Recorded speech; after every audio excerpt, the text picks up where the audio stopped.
Testing, 1, 2, testing. Danielle Wacker, please look at your phone.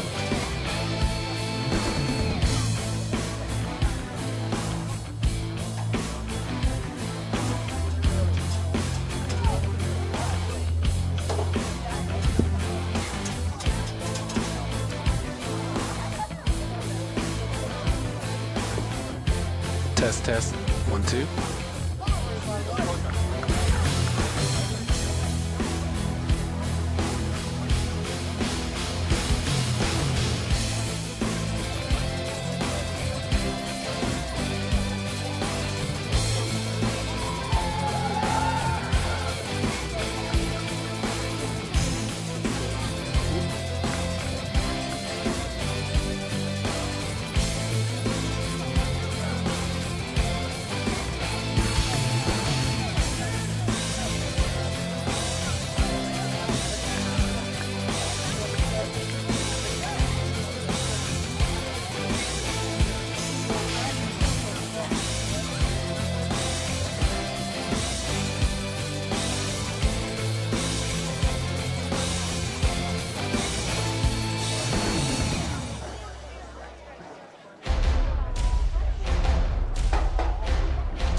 Got your headphones on? Yes, sir.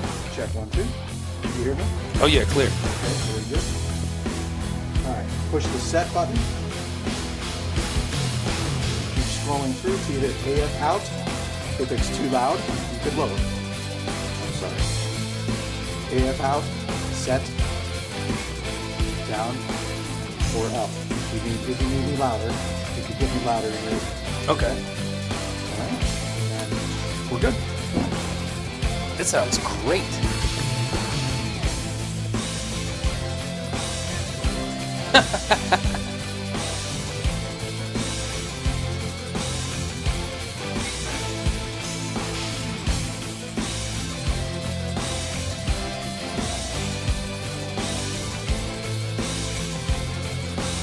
Test, test.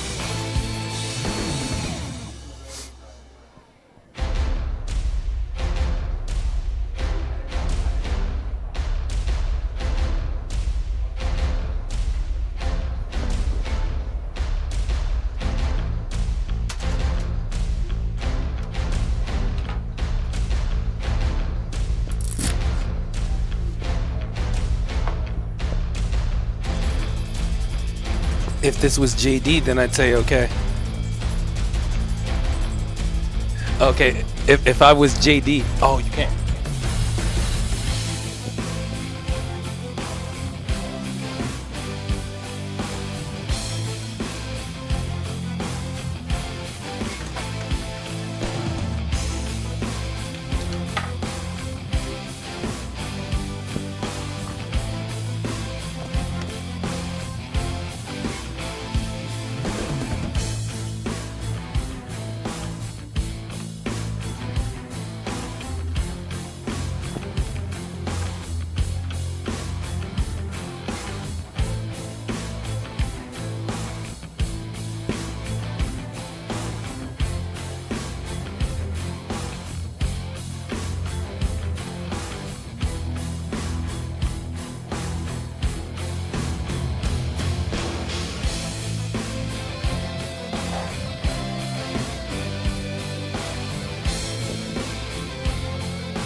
Mic check. 1, 2, 3. Crystal clear.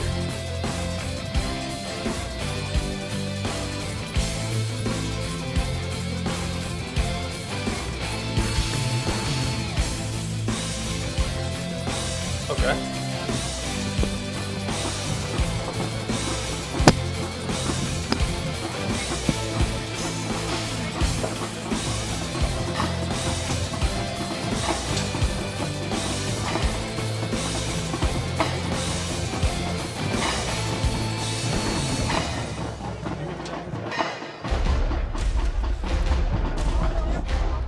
Can you guys hear me on his mic because I'm not getting anything?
Good evening and welcome everybody here to Newton Falls Tiger Stadium, where you have your Newton Falls Tigers going against the Campbell Memorial Red Devils here on senior night. Let's go ahead and take a listen to the band.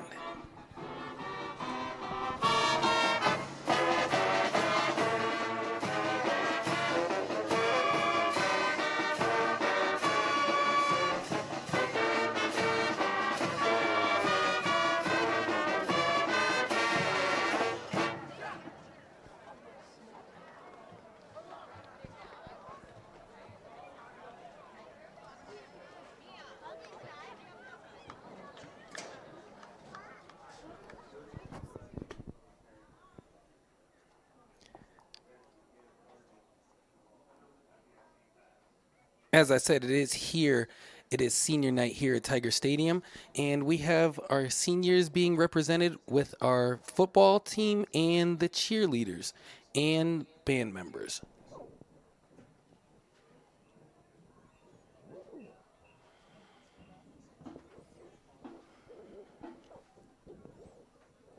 And right here, we are produced by Gregory Films Incorporated. The directors are Thomas E. Gregory and Sal Calderon. Replay graphics and audio by Thomas Gregory Jr. and Lacey Whitmore. Cameras by Steve Hardinger, Amy Klaus, Maggie Young, and the executive producer is the city manager of Newton Falls, David Lynch. Commentary is here by Brian Kropp and me, DJ Robinson, along with Eric Thompson. And our assistants are Noah Baker, Brianna Stempert, and Lacey Whitmore. And a special thank goes out to the IT department here at Newton Falls High School. High school football game. Your 2019-2020 cheerleaders will be fully recognized at their senior night in February. Our senior cheerleaders are Libby Bareka, being escorted by her parents, Becky and Mike Bareka. And here come the announcements for the seniors that are walking on the field. Hannah Carden, being escorted by her mother, April Carden.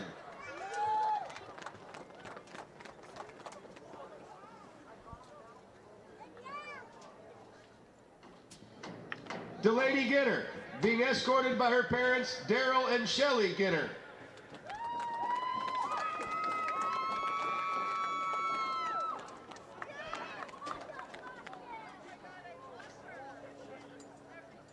Keegan O'Connor, being escorted by her parents, Mandy Babiak and Richard O'Connor.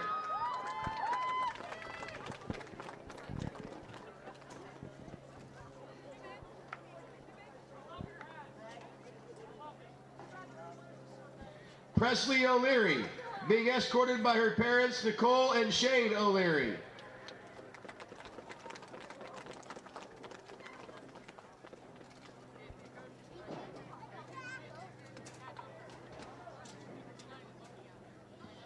Delaney Short, being escorted by her parents, Ryan and Valerie Short.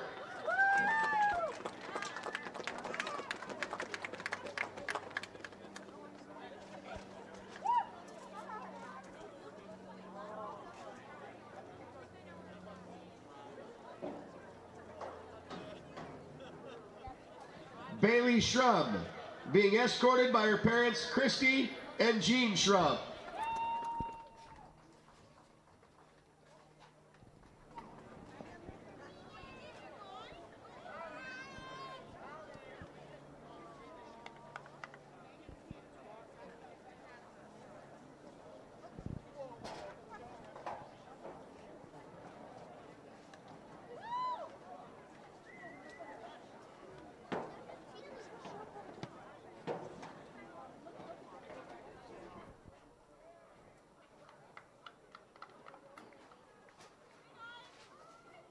And now for the band members. Nick Cariglio. Nick is being escorted by his parents, Jeff and Melissa Cariglio. Nick plans on going to either Mount Union or Cleveland Art Institute for a major in animation. He'd like to thank his parents for loving him and supporting him through his life. He'd like to thank his teachers for also teaching him and making education fun. I'd also like to thank my fellow classmates for classmates for making this school year absolutely outstanding. And I'd like to thank my brother Matt for being my favorite brother.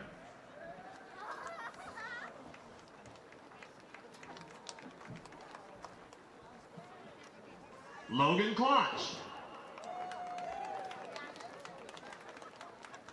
Logan is being escorted by his parents, Bernadette and Ronald Klotch, and his sister Allison. No? Okay. Up next, Zach Derry. Zach is being escorted by Jennifer Derry and Jeffrey Derry. Zach is a 2-year member of NHS and SMASH. Zach has also lettered in track and band. Zach also plans to attend Kent State University for criminal justice and criminology. Zach would like to thank his mom and dad for their years of continued support.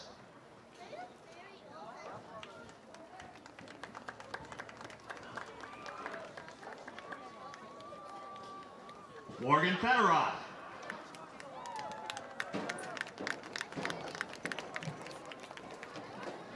Morgan is being escorted by Shannon Federoff and Lucas Federoff.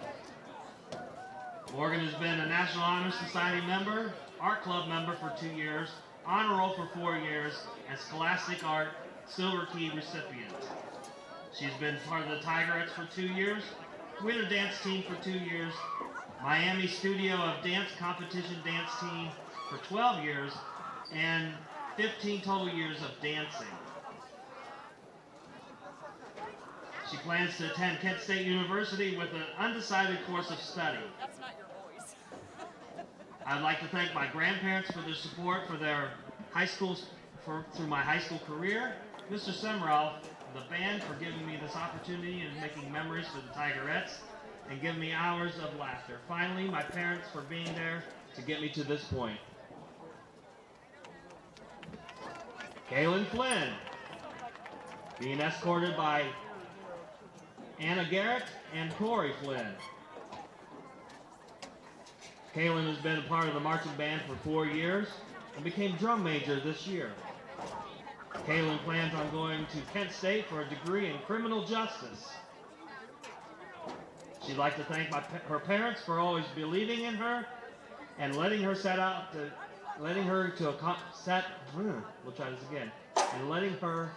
her goals in life.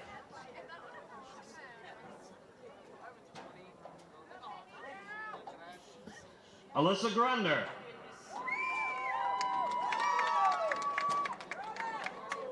Alyssa's being escorted by Ashley Grunder and Luke Grunder, and brothers Gavin and Grayson.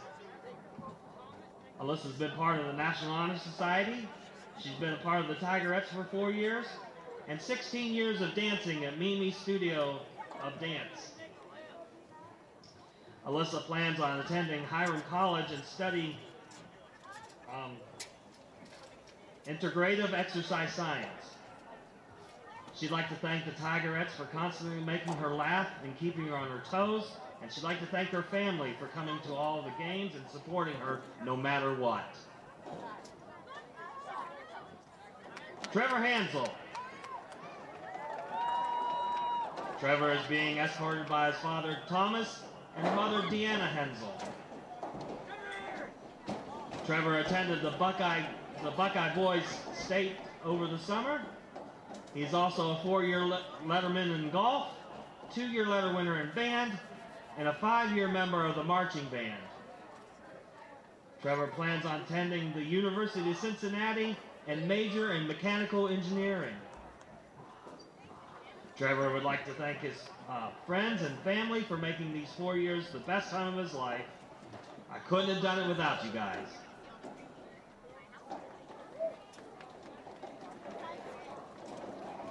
Dwayne Hayes.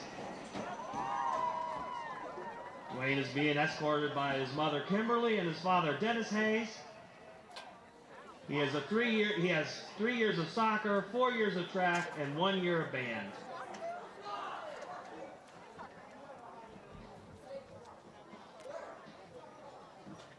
Dwayne plans on joining the Carpenters Union to work in the field of heavy highway carpentry. Says, I would like to thank my family and my teachers for always pushing me to do better and never letting me to quit.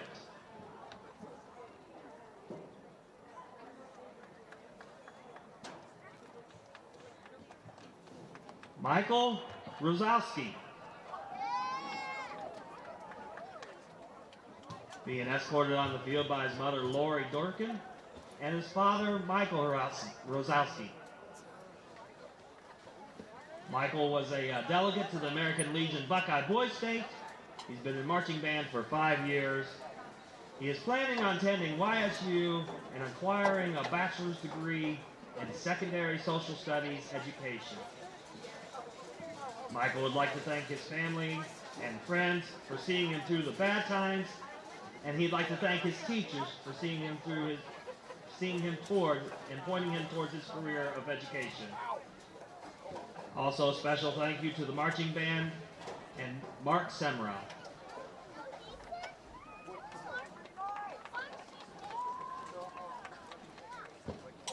Gavin Ferris. Gavin is being escorted by his father Philip Ferris, and his mother Katie Ferris, and his brother Gage Ferris. Gavin is the president of the National Honor Society, president of the band, and attended the Buckeye Boys State this past June. Gavin has lettered in football and track. Gavin also plans to attend Purdue University to study aerospace and engineering. Gavin would like to thank his family and friends for always supporting him unconditionally.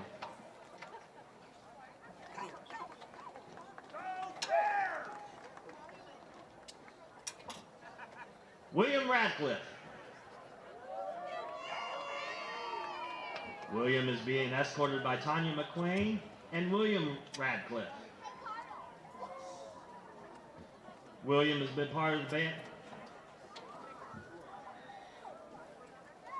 William has been part of the band for 8 years and marching band for 5 years. Right now his plans are undecided for after high school, and he would like to thank everyone for being there when he needed you the most. I'd also like to thank the band for being my secondary family.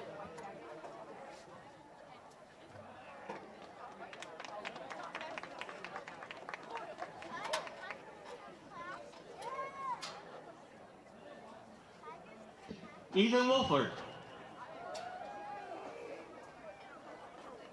Ethan is being escorted by his mother Monica and father Ron. Ethan has been part of the marching band for 6 years. He has lettered all 3 years of soccer and is on his 4th and received first team All-County Awards 2 years in a row, a second team All-District Award, and All-American Conference honor.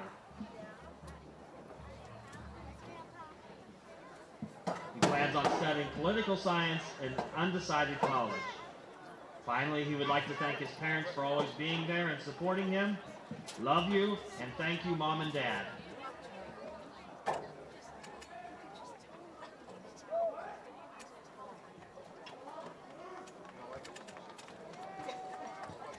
Now for our senior football players participating in their last high school football game. Zach Brewer, escorted by Crystal Zamora, Alex Brewer, and Nicole Brewer. After high school, Zach plans to go to college or trade school. And Zach would like to say, I'd like to thank my parents for raising me to be the young man I am today. I appreciate everything they have done for me, and I'm very grateful for them.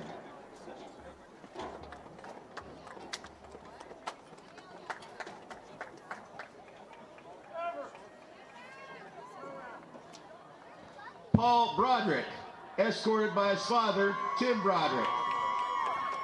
Coming into this year, Paul had the most reception and receiving yards returning as any returning player in the All-American Conference. Following high school, Paul plans to join the military. And Paul would like to say thank you to friends and family for a great high school experience.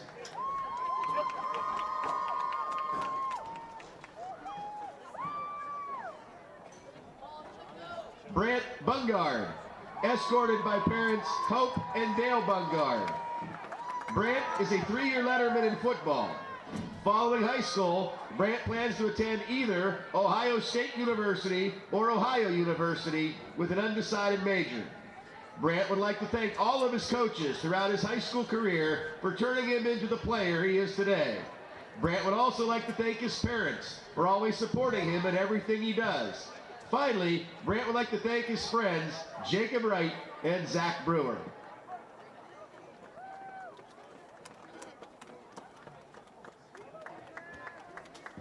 Logan Claunch, escorted by parents Bernadette and Ronald Claunch and sister Allison. Logan began playing football his junior year and has been a member of the band for 5 years. During his freshman year, he was accepted for the OMEA District 5 Honors Band. After high school, Logan plans on attending Youngstown State University for an undecided major. Logan would like to thank his parents for all the opportunities they've given him and for their help along the way. Cameron Hankins, escorted by Mom Amber and Dad Donnie. Cameron earned a silver key in the Youngstown State Art Show. Athletically, Cameron is a 4-year letterman in soccer and 2-year letter winner in football. In soccer, he was first team all-conference his sophomore year and all-county honorable mention his junior and senior seasons. Cameron plans on joining a trade school, and Cameron would like to thank his mom, dad, Kent, brother Cruz, and sister Chelsea for always supporting him in his decisions.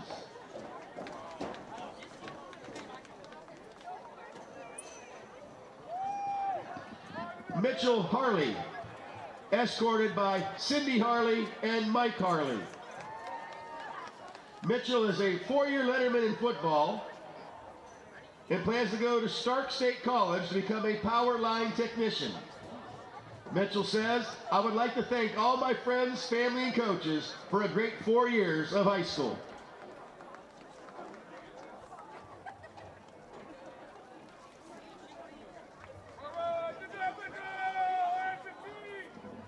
Adam Honeycutt, escorted by his mother, Hazel Davis, stepdad, Brad Davis, and brother, Josh Honeycutt. After this year, Adam will be a 4-year letter winner in basketball and baseball, and a 2-year letter winner in football, and 1-year letter winner in golf. Following high school, Adam plans on attending trade school to be an electrician. Adam says, "I would like to thank all my family and friends for the support they've given me these past 4 years. I would also like to thank my brother Josh for being my best friend, greatest competitor, and always pushing me to be the best athlete I can be. I would also like to thank my coaches in all my sports for not only teaching me to be a better athlete, but for also teaching me to be a better man."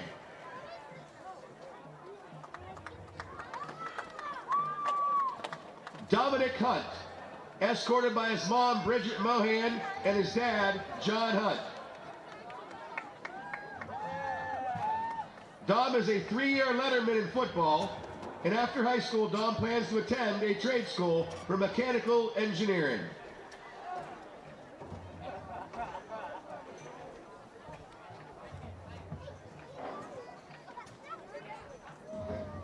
Aiden Shug Knight, escorted by his parents, Rachel and Tim Knight, and his sisters, Emily and Madeline. Aiden was the regional runner-up in the 2nd grade spelling bee. Athletically, Aiden is a 4-year letter winner in golf and 3-year letter winner in football. Aiden plans to attend Kent State University for radiology. Aiden says, "I would like to thank all my coaches and teachers for pushing me to do better, my family for believing in me, and my class for giving me a great 4 years of high school."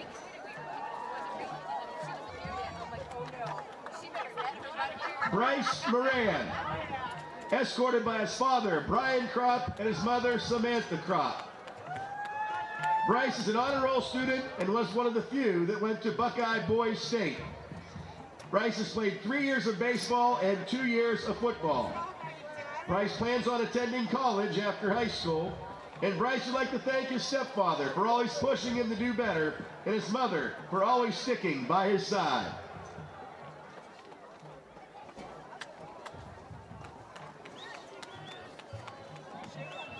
Andrew Big Snack Steffens, escorted by John Steffens, his father, and Kelly Steffens, his mother. Andrew is a delegate in American Legion Buckeye Boys State, won first place in the American Legion Americanism test in 10th grade, and is currently in the National Honor Society and SMASH. Andrew is a 3-year winner in varsity football, playing defensive tackle and center. Following high school, Andrew plans to go to Mount Union for political science and later pursue a career in law. Andrew says, thank you to my family, my friends, Danny DeVito, and all my teachers for all the inspiration and kind words over the years.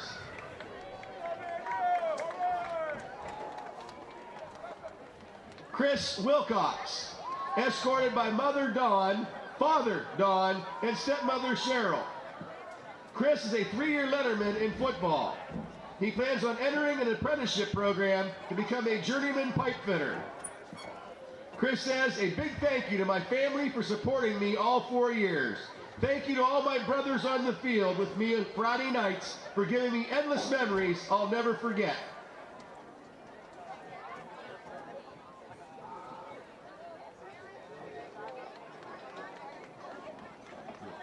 Jacob Wright, escorted by his dad, Bill Wright, mom, Rita Talenka, Billy Wright, his brother, and Nicholas Wright, his brother. Jacob is a 4-year letter winner in football. He was honorable mention All-Inland first team and also first team All-Trumbull County. Following high school, Jacob plans on going to college to continue to play football. He plans on becoming a sports broadcaster. Jacob wants to say thank you to all of his coaches and former coaches for turning him into the player he is today. Ladies and gentlemen, let's have a big round of applause for all of our seniors.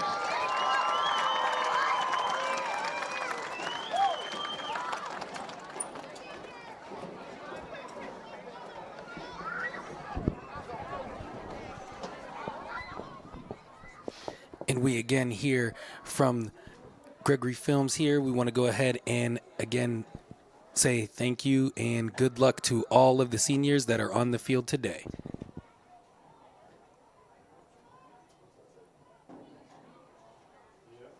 As they go ahead and pose for their final photos on the field, we're going to go ahead and take a look at the game, which Newton Falls is 2-7, along with Campbell Memorial is also 2-7 this evening. Both teams are not going to be going to the playoffs this year, but this game here is going to be one to, end on a good note. So both teams are going to go ahead and feel that they're going to come out and play hard, and this is going to be a very good game.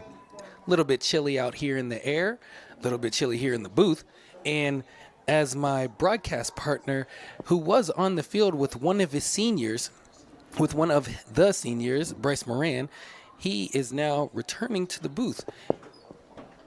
Please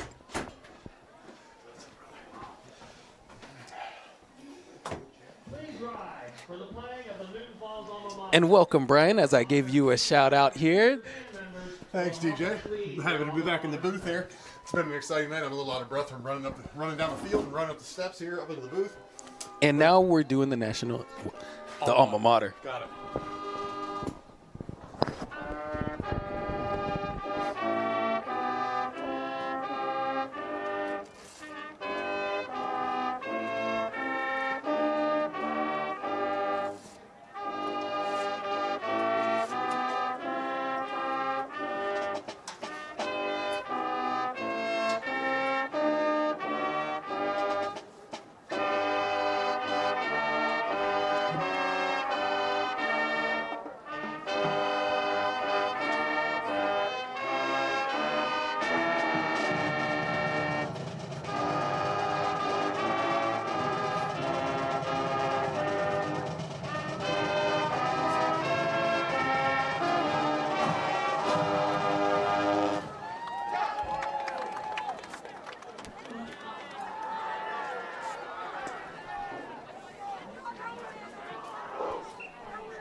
right, here come the Tigers coming out to take the field on what is Senior Night 2020 here in Newton Falls Tiger Stadium.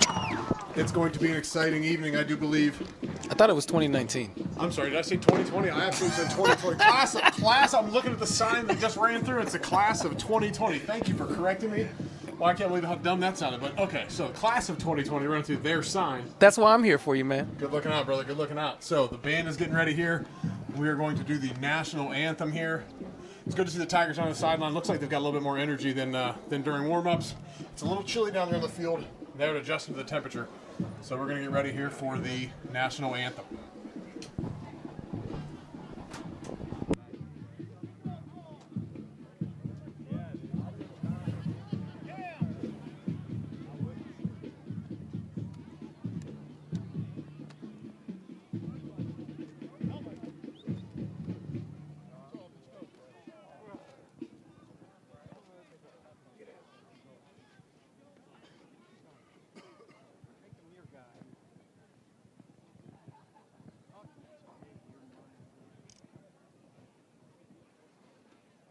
Please remove your hats and rise for the playing of our national anthem.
All right. National anthem is taken care of.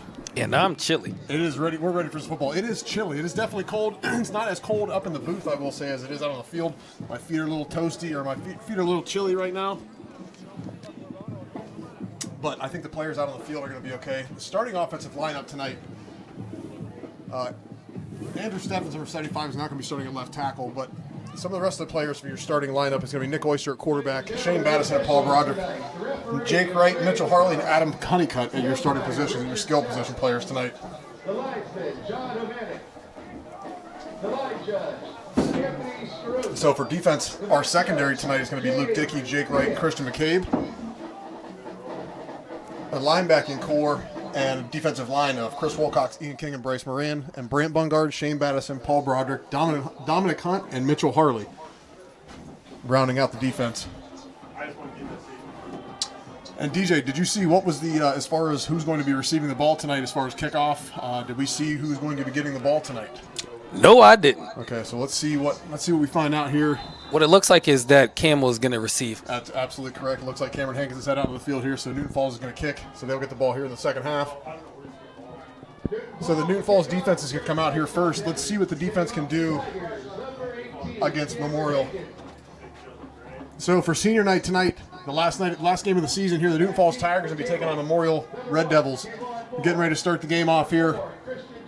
The first quarter, Cameron Hankins is lining it up, and we're about to get underway. You got to say Campbell. It's Campbell Memorial. Campbell Memorial. Yeah. No, Campbell. You got me, DJ. Here comes Cameron Hankins, and we are underway. Ball's going to be received here about the 15-yard line. And we've got a missed tackle, and he's still on his feet. And it looks like number one is going to get all the way to the end zone, possibly. Cameron Hankins makes a touchdown-saving tackle. Wow. The Red Devils come out right here on the opening kickoff and take the ball all the way down to the Tiger 20, and they're going to have field possession here right inside the 20-yard line, inside the red zone to start this game, DJ. It definitely looked like there was some holes on that cover, on the kickoff coverage.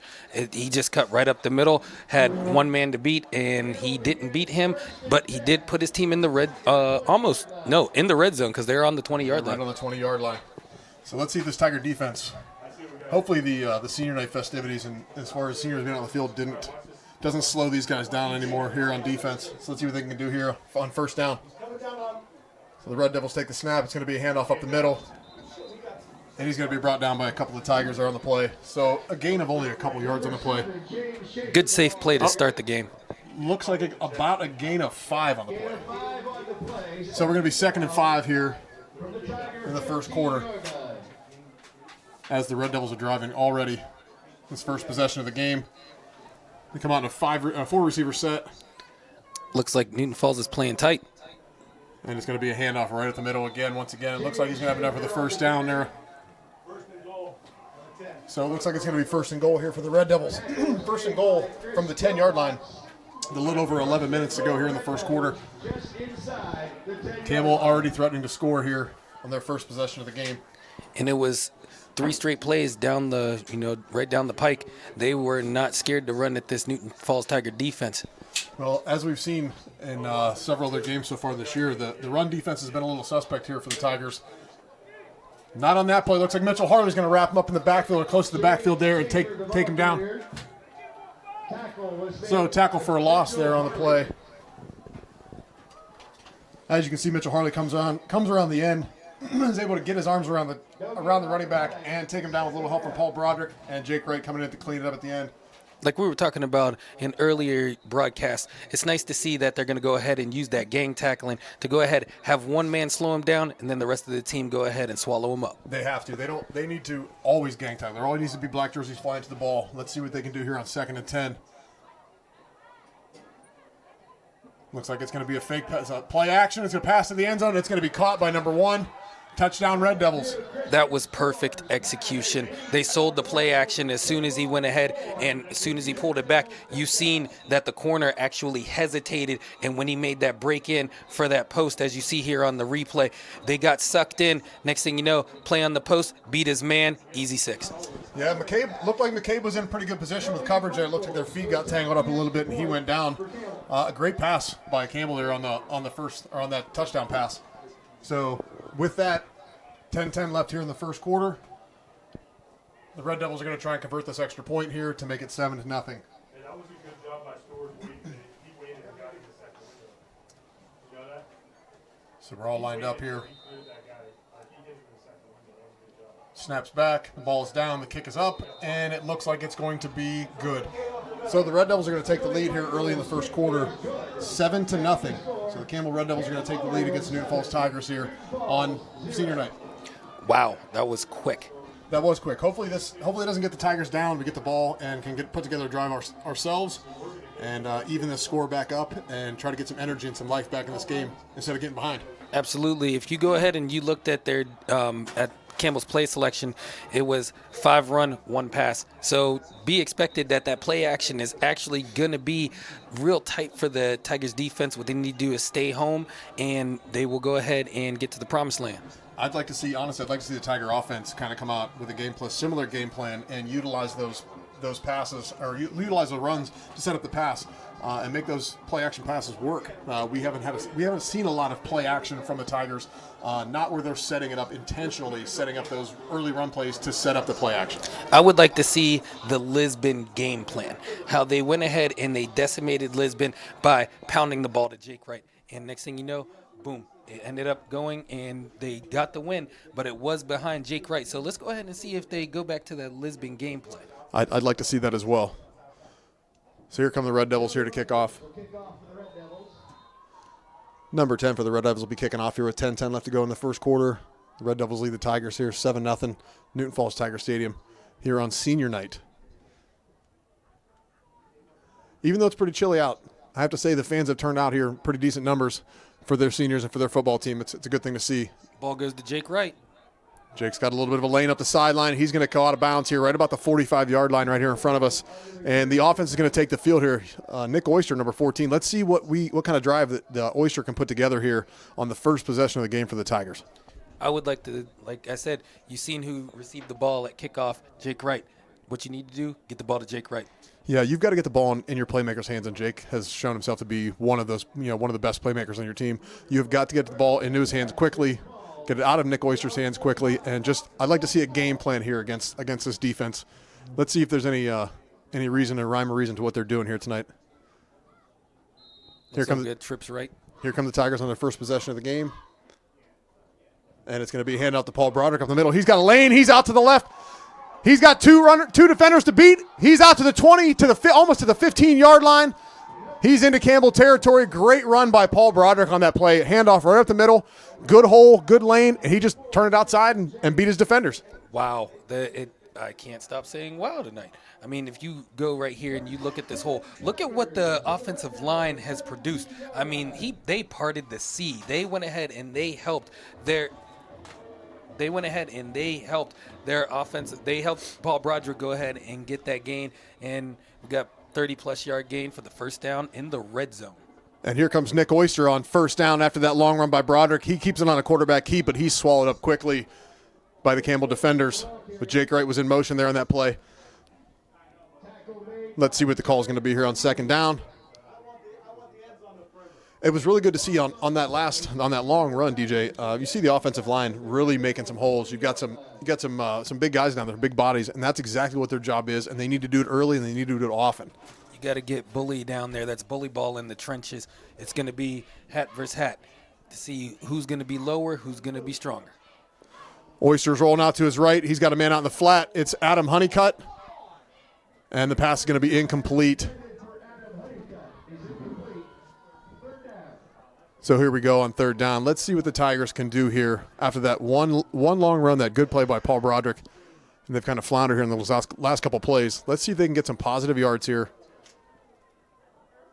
That seemed to be the theme of the season is, you'd have one breakout play and then a couple that would just, kind of set you back and kind of put them in a hole. But at the same time, it looks like they have favorable matchups over here on the ends. So with that on third down, Nick Oyster's got Paul Broderick in the back of the end zone. Broderick goes up and makes the catch for a touchdown.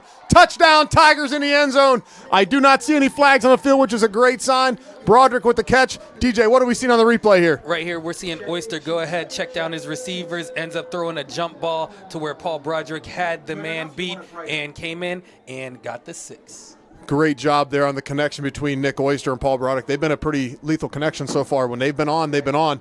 I see fireworks going off in the corner like we like to see. And let's see if number 18, senior Cameron Hankins, can get the extra point to tie this ball game up. Crucial extra point here. Let's see what Hankins can do.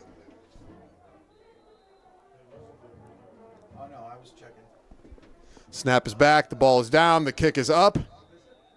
And it's good. And the kick is good. Barely. So the Tigers are going to tie it up there on Cameron Hankins' extra point. And the touchdown pass from Nick Oyster to number 11, Paul Broderick. And we have a tie ball game again, DJ. They fired out early, both sides of the ball. What I'd like to see is right now had that big run, couple stops, and then they trusted Oyster to go ahead and get the ball to Broderick where he high-pointed it, and that was a great catch in the end zone. Right now, need to go ahead and see. Now it's the special teams that's looking kind of shaky on both sides of the ball. Both teams have big returns. Let's go ahead and see if the Tigers can go ahead and, contain their kickoff crew back here.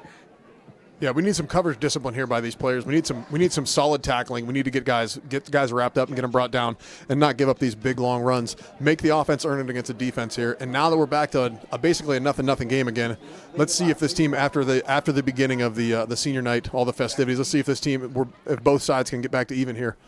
What they need to do is they need to stay in their lanes, because when you come down on a kickoff, when you come down as a kickoff crew, what you need to do is you have separate lanes that you need to go ahead and you're responsible for. And right now, that is what Newton Falls needs to do. So Cameron Hankins' kick is a low worm burner and bounces over one return man's head, and it's fielded at about the 30-yard line, and it's going to be brought out to about the 36 or 37-yard line. That was a very smart play by the Tigers for not actually go ahead and kicking deep to that to the return man, because the return man, burnt them up. Go ahead and let that secondary, unit go ahead and get some catches. And you see, it actually gave Tigers the time to go ahead, get to their man, and now they have, positive for the, That was a smart play. Smart play by Hankins. I hopefully that was a coaching decision to make him kick it short there. Because you have to notice when you've got some talent on the other team, you don't want to put the ball in their hands. Why give them an extra chance? Give your players a chance to make a good play here, and give your defense a chance to cover the field. So here comes Campbell on their second offensive possession of the game. First time in their own territory. Let's see what the Tiger defense can do here. It looks like they're showing blitz. And they are blitzing. We got to run around the end. He's going to be met by, looks like Jake Wright. And he's met right about the line of scrimmage, maybe a short gain on the play. Great job by the Tiger defense there, staying home. Just like you'll see here on the replay, we got a nice sweep. He's got a lead blocker out in front of number 1. Jake Wright comes up, makes a great play. Helped out by Paul Broderick and Bryce Moran on the play. Great job on first down. Let's see what the Tiger defense can do here on second down. 8:30 left to go here in the first quarter. All tied up, Newton Falls Tiger Stadium, 7-7. Newton Falls Tigers, Campbell Red Devils. Looks like the Devils are going ahead and breaking the formation. Right now, like you said, it was good stay-at-home coverage by the defense. Let's go ahead and see if the Tigers can go ahead and do that again. So it looks like it's going to be a pass. And Campbell's quarterback throws into double coverage. Jake Wright slides over. Great coverage there by Luke Dickey, number 21 on defense. Stayed with his man, turned his hips and ran, and Jake Wright was able to drift over and knock the ball down. Great play by the Tigers. Let's see what happens here on third down. I'm not going to say that was a very smart play by the quarterback for Campbell. I mean, you're throwing into double coverage. I understand you want to go ahead and get that deep play, but, you got to go ahead and check your receivers down. That was the first look, and he went to him, and the Tigers knew that because you seen the corner and then the safety come over, creep, and help, and they were stride for stride with the receiver. That could have easily been an interception. Yeah, they're trying to spread the defense out a little bit. They're mixing it up. I will give Campbell that. They're mixing it up. Some runs and passes. So we got a 3 wide receiver set out to the left. The quarterback's going to roll to his left. He's got a man out in the flat, and he's going to be hit immediately. And that looks like it's going to be number 3, Brent Bungard on the tackle. Short gain on the play, and it's going to be fourth down, and it looks like Campbell's sending their punt unit, DJ. Yeah, that was a great play by the Tigers defense. Go ahead, keep your man in front of you, especially that they're going to go ahead and at least try to go ahead and get in front of the sticks, where you can go ahead and let things stay in front of you, but you don't want anything to get behind you. Get behind you, easy first down. Stay in front of you, you go ahead and at least you have a chance to make the tackle, in which case the Tigers made an excellent tackle, and now they're rewarded with a 4th and 5. Yeah, great defensive series. Oh, the Tigers get in. Great push up the middle. Great push up the middle. Almost able to get a hand on it. But it looks like the Tigers are going to let this one go. Smart call there by number 15, Mitchell Harley, to just get away from the ball, let Campbell down it, and let the offense take over. That was a safe call because it looked like on that first bounce that he actually took that first step and was going to try to make a play on the ball. But it was just safe to go ahead, scream fire, everybody away, go ahead and live on this first down. So the Newton Falls offense is going to take the field here again for their second possession of the first half. And let's see if they can put together another successful drive and really try to keep a balanced offense. That's what we really like to see. And you see the most success. So far, the Tigers this season have seen the most success from running a balanced offense, incorporating their playmakers into the offense early and often, and getting the ball out of Oyster's hands very quickly. That's what they need to do. Go ahead and help your quarterback out, get it to your playmakers.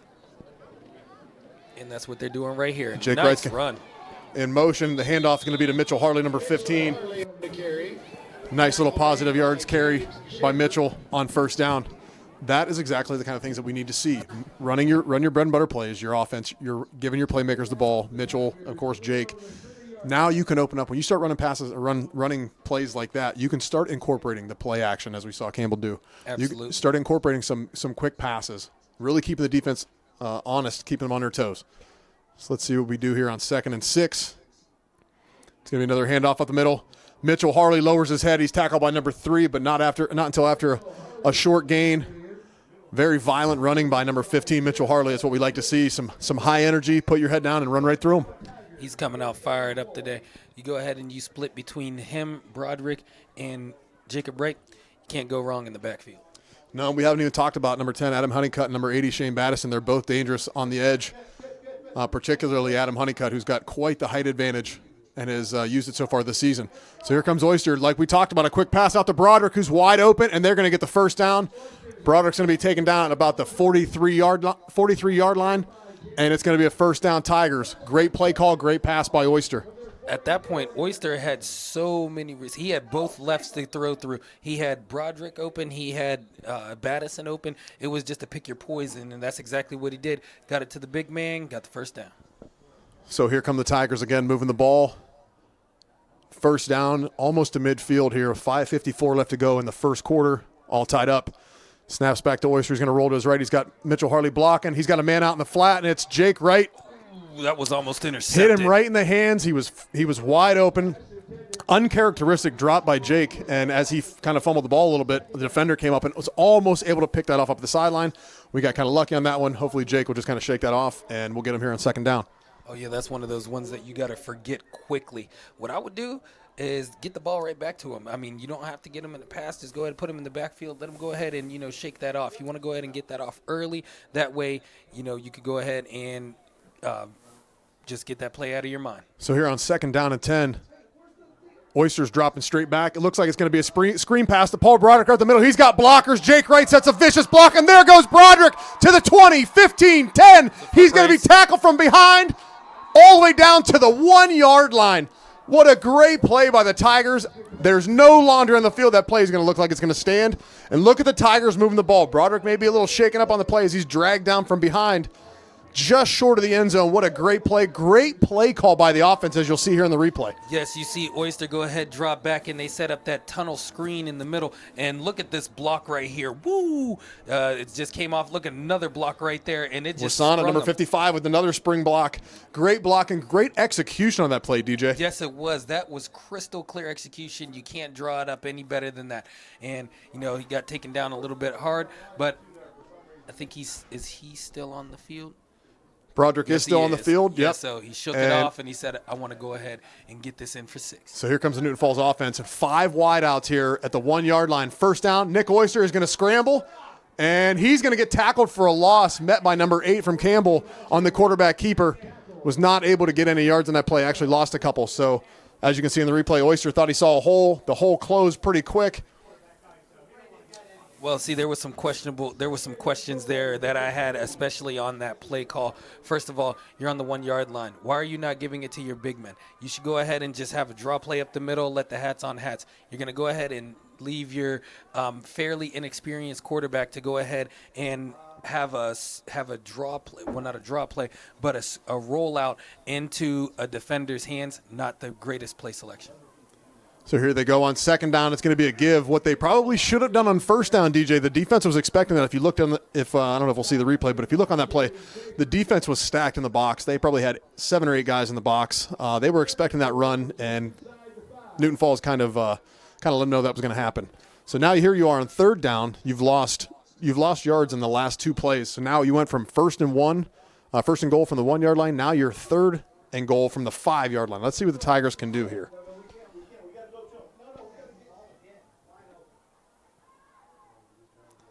Oyster's rolling to his left, trying to find a man open. He's going to throw up into the end zone, and it's going to be incomplete. Oyster's trying to buy time, but he's hit hard. Oyster got hit. He's down on the field, but he's going to get up. He took a vicious hit on that play. He waited, was trying to be patient on that, DJ, and nobody was able to get open. Yeah, at that point in time, that's one of those ones you got to throw away. I mean, if you looked and you seen everybody starting to squeeze down, just go ahead, get that ball out of there, and give it to your kick team. And right now, at least they didn't lose yards on that play, so it did give Hankins a chance to go ahead and add 3.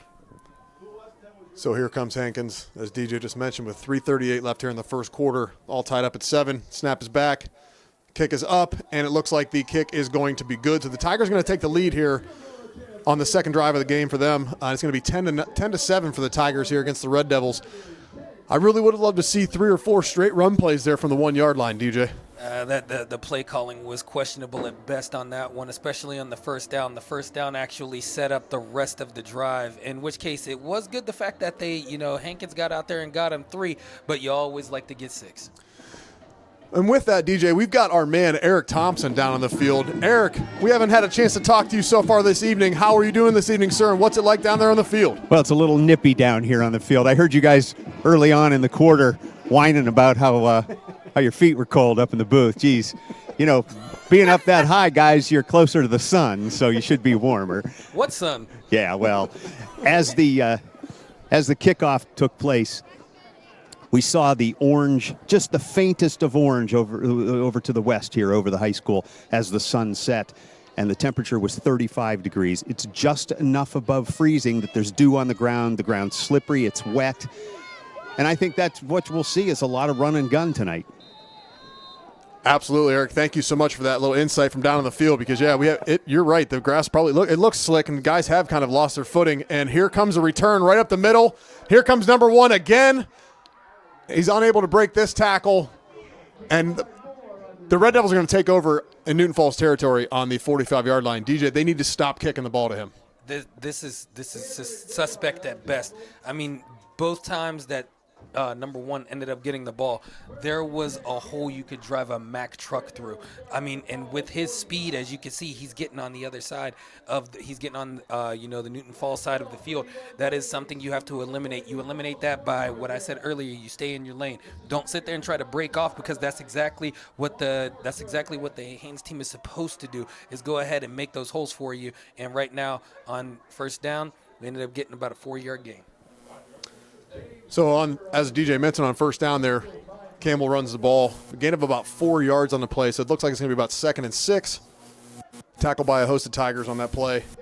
But, yeah, the Tigers cannot afford to give the ball to Campbell on their own side, on Newton Falls' side of the field, especially when the defense has actually played pretty well. They've actually been able to kind of keep them corralled. You can't keep giving them a short field like this. It's not going to help you win this game. It's the opposite of what we've seen all year. The defense was carrying the offense. Oh, there's a fumble, and he picked it up. Quarterback's able to pick up the fumble on the play, but he's brought down by number 88, Bryce Moran, on the play.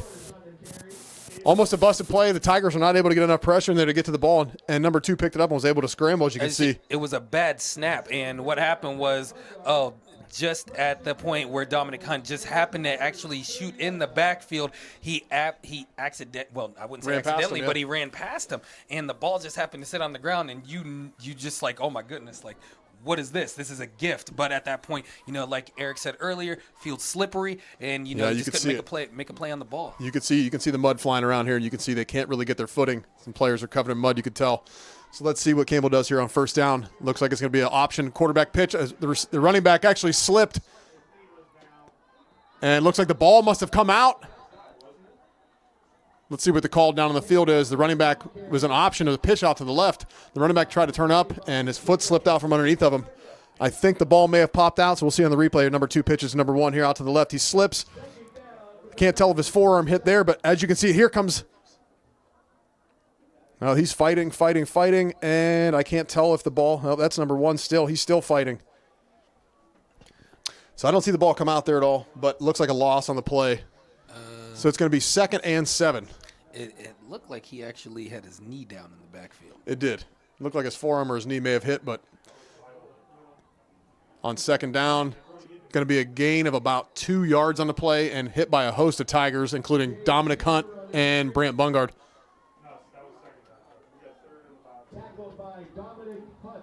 So here we are. Huge 3rd down here. The Tigers lead this game 10-7 with about a minute left to go here in the first quarter. Campbell driving here to close out the quarter. Big 3rd down play here, DJ. Huge 3rd down here. Let's see what the Tigers can do if they could go ahead and stop this Campbell offense, which by what you see on the field, they haven't really been, tested. No, they have not. Let's see if the Tiger defense can kind of buckle down here and get a stop. I'm anxious to see if Campbell will make this 4-down territory or not, if they'll attempt to kick a field goal if we're able to stop them here on 3rd down. Let's see what the Tiger defense can do. Campbell's going to hand off right up the middle. Short gain, looks like maybe a gain of about 2 or 3, very close. Looks like it's going to be very close to the first down. They're marking it on the 20, and it looks like the yard to gain is the 20. This might be a first down. I think they're going to measure. It looks like they might measure, DJ. Yep, timeout for a measurement. So we've got an official's timeout here on the field. They're going to do a measurement, see if Campbell's able to get this first down.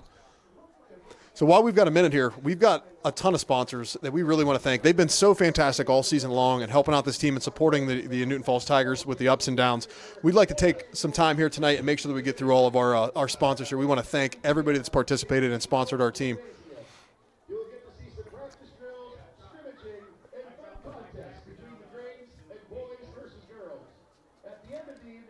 And it looks like Campbell is going to get the first down by the tip of the ball.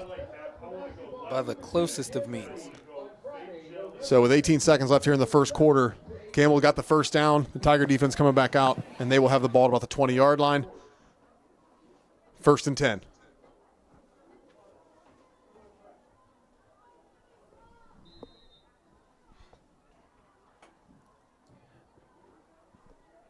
I think they're going to go ahead and let it run out and go into the second quarter.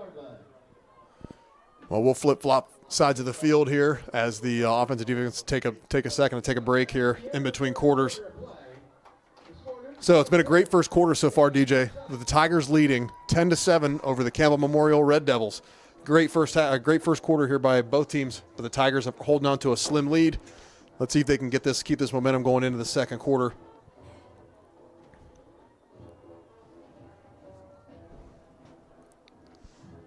It's good to see, even with the temperature being what it is, the fans have stuck around. Everybody's into this game. As you can see, the band's getting into it. The cheerleaders are enjoying themselves. Let's see if we can pull out a victory tonight here.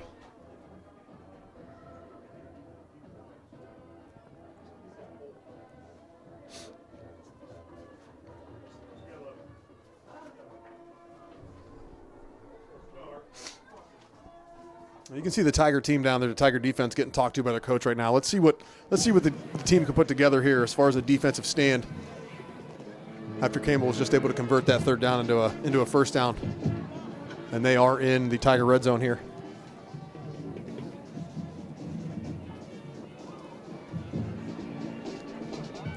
As you can see, there are some of our dedicated fans coming out to watch their Tigers play some football here tonight on senior night, the last football game of the season.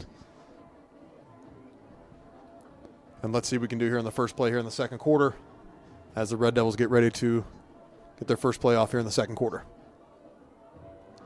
It's going to be a fake jet sweep and then a counter up the middle. He's going to be met quickly by number 52, Carter Miller. Great tackle on the play. Second down, gain of about 2 on the play, so it's going to be 2nd and 8. Campbell's execution is very crisp with that fake going into the Counter. handoff. Yep. Yes, Yep, absolutely. It is very crisp, almost like a triple option type deal. Well, that makes them very dangerous as far as not being able to read tendencies to know exactly where they're going to go with the ball. And Newton Falls' offense is fairly similar, but they got to mix it up and get the ball out into the playmakers' hands. Let's see if our defense can stop their playmakers. It's going to be a fake of the last play that we just saw was a fake, and it looks like, I can't tell if that was Jake Wright or Mitchell Hartley, but it looks like whoever it was just got away with a great hold on Campbell's receiver. Yes, he had a whole did. handful of jersey because it looked like somebody was burnt there in the end zone. Well, we'll just say that the referees are letting them play this evening. So no call is a good call for the Tigers there on second down. You'll have that from time to time. We haven't had that very much from time to time, so that's why I had to bring it up, had to mention it. So here we go on 3rd and 8. Let's see if this Tiger defense can really buckle down here.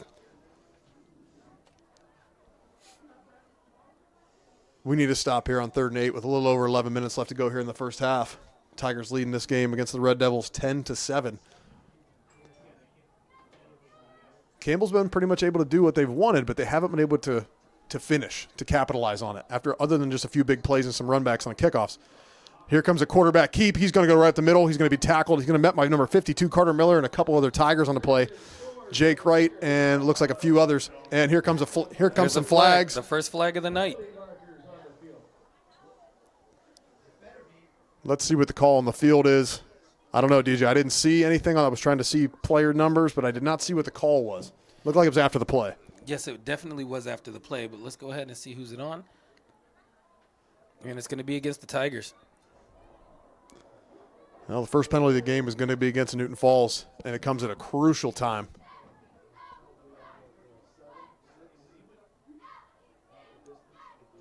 So Campbell's going to get a free 1st and goal here on that last play. I think that's a hold. It looks like he's calling a defensive hold. Yes, that's going to be a free first down. So Campbell's going to take the ball at the 5-yard line here. 1st and goal.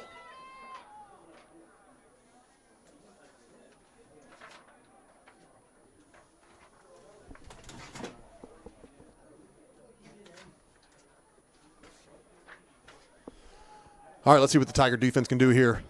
First down for Campbell, 1st and goal. It's going to be a give right up the middle to number 6. He's going to push and drive, and I can't tell if it looks like he may have gotten into the end zone. No signal yet. And one of the side judges coming, it looks like he's going to be just short of the goal line there, about the half-yard line. So a short gain there on first down. So it's going to be second and less than a yard. Second and goal from inside the 1 yard line. Oh, you want to give it a shade? That's fine. Let's go ace. All right, so second and less than 1 here. Let's see if the Tiger defense can hold up against Camel.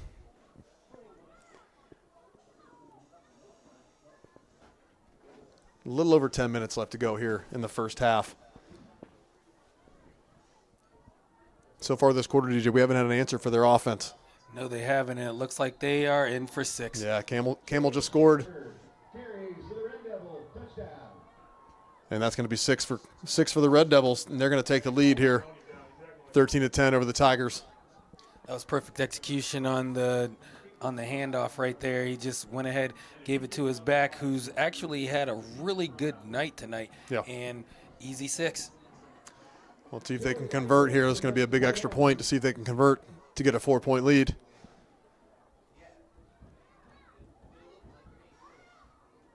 See if the Tigers can get a push here up front.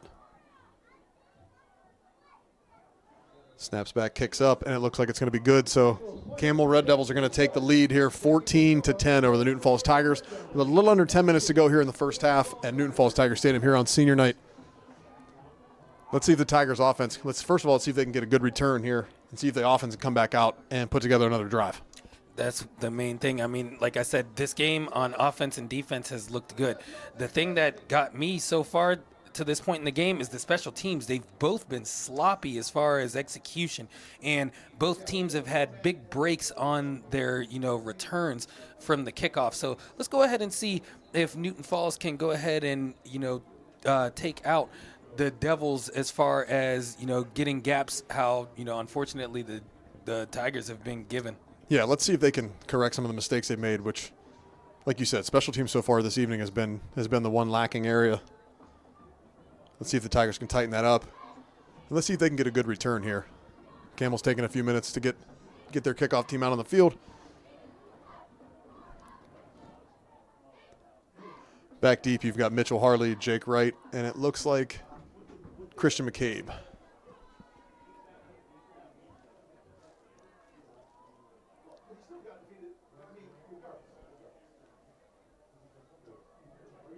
So these two teams, DJ, are pretty evenly matched. Camel coming into the game tonight, 3-6.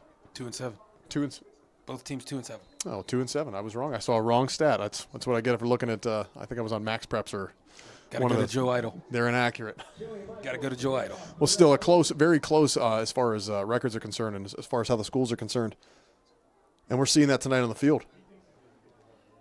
Good kickoff to Mitchell Harley, who fumbles the ball. He's able to pick it up at about the 15. He's got a blocker. He's able to get it out to about the 25-yard line. Luckily, he was able to field that ball and get some positive yards on the play. Hopefully this does not take away from what the Tigers have been doing on offense all game. I mean, they come out on, pretty much on both of their drives they've had and scored, correct? Correct. Okay. And that's what we need to see here. It's just a little bit longer of a field, but that would be nice to go ahead. You got a lot of time going into halftime. It would nice to be, to go ahead and take the halftime lead going in, especially on senior night. This would be a great time to put together a long drive where you give your defense a chance to rest for a second, put together a long drive, get some first downs, chain together some first downs, and, score. Eat up some clock and try to score before going into the half and getting the ball back. Here comes a quarterback keep by number 14, Nick Oyster. He's going to get about almost 6 yards on the carry. A well-designed quarterback keep on the play. Gain of about, as I mentioned, gain of about 6. So it's going to be 2nd and 4 here for the Tigers. Let's see if they can mix it up here and get some playmaking. We haven't seen Adam Honeycutt's number called yet. We have not seen Battison's number called yet. Honestly, have we seen Jake Wright run the ball yet? No, we haven't. He's only had a pass, and then he's caught a pass in the one that he dropped. And right now the game's been the Broderick show right now. And he was wide open again. That seems like a very similar play to one they ran earlier. We got a little extracurricular activity, a little pushing and shoving, see a little frustration on the field. Let's see if they can leave it all in between the lines here and from whistle to whistle. The Tigers are putting together a nice little drive here. Let's hopefully don't jeopardize that by doing something stupid on the field. I said the referees for the most part are letting them play tonight. Usually, all season there's been ticky-tack calls that have been just flags flying everywhere. And at least for this first half, they're letting them play. I agree, and that's good to see these guys get out there and play some ball. So here come the Tigers here on first down. Oyster's going to drop back. He's going to throw. He's got Shane Battison down the sideline, and unfortunately the pass is going to be out of bounds. No chance for number 80 to catch that one. That was just a bad throw by Oyster. I mean, you'll have that from time to time. He had the time. He made the step. As soon as he released the ball, I knew that he wanted to go ahead and have that one back. Yeah, that was not sure what Oyster saw on that one, if he saw somebody open or saw Battison down the sideline, if that was just a pre-designed play. But I really like to see the quick hitting plays. The quick. We haven't seen any kind of quick outs to Honeycutt yet. We've seen some quick throws, some slants, and some hooks to number 11, Paul Broderick, have been very successful. Let's see some of the other players get involved here. And let's see what they do here on second down. Oyster's going to drop back the pass once again. He's got Battison over the middle. What an excellent catch by Battison. Great show of hands. What a great grab on the play for a gain of about 8 yards, about 7 yards on the play. So you're going to have third down and less than 3. Look at this replay, DJ. I mean, look at Oyster. He looks him down. The one thing I don't like about Oyster, he's staring down his receiver. But at the same time, when you have a receiver with the hands like that, you can go ahead and stare him down anytime. What a great grab by number 80, Battison, on the play. And let's see what the Tigers can do here on 3rd and 3. We need them to convert. And they're going to drop back the pass again. And it's going to be a poor pass out to number 11, Paul Broderick. Again, not sure I understand the play call there, having a quarterback on 3rd and 3, DJ, when you've got some running threats and you've been running the ball well. I know you just completed a pass or two here, but you need 3 yards. Let your offense, let your big guys open up a hole and get 3 yards. And they've been doing that all game. That's what I'm not understanding. You have a stable of 3 in the backfield. It's not like you just have 1. It's not like you have 2. You have 3 able running backs, and you're not giving them the ball and letting your offense, go ahead and do what they need to do.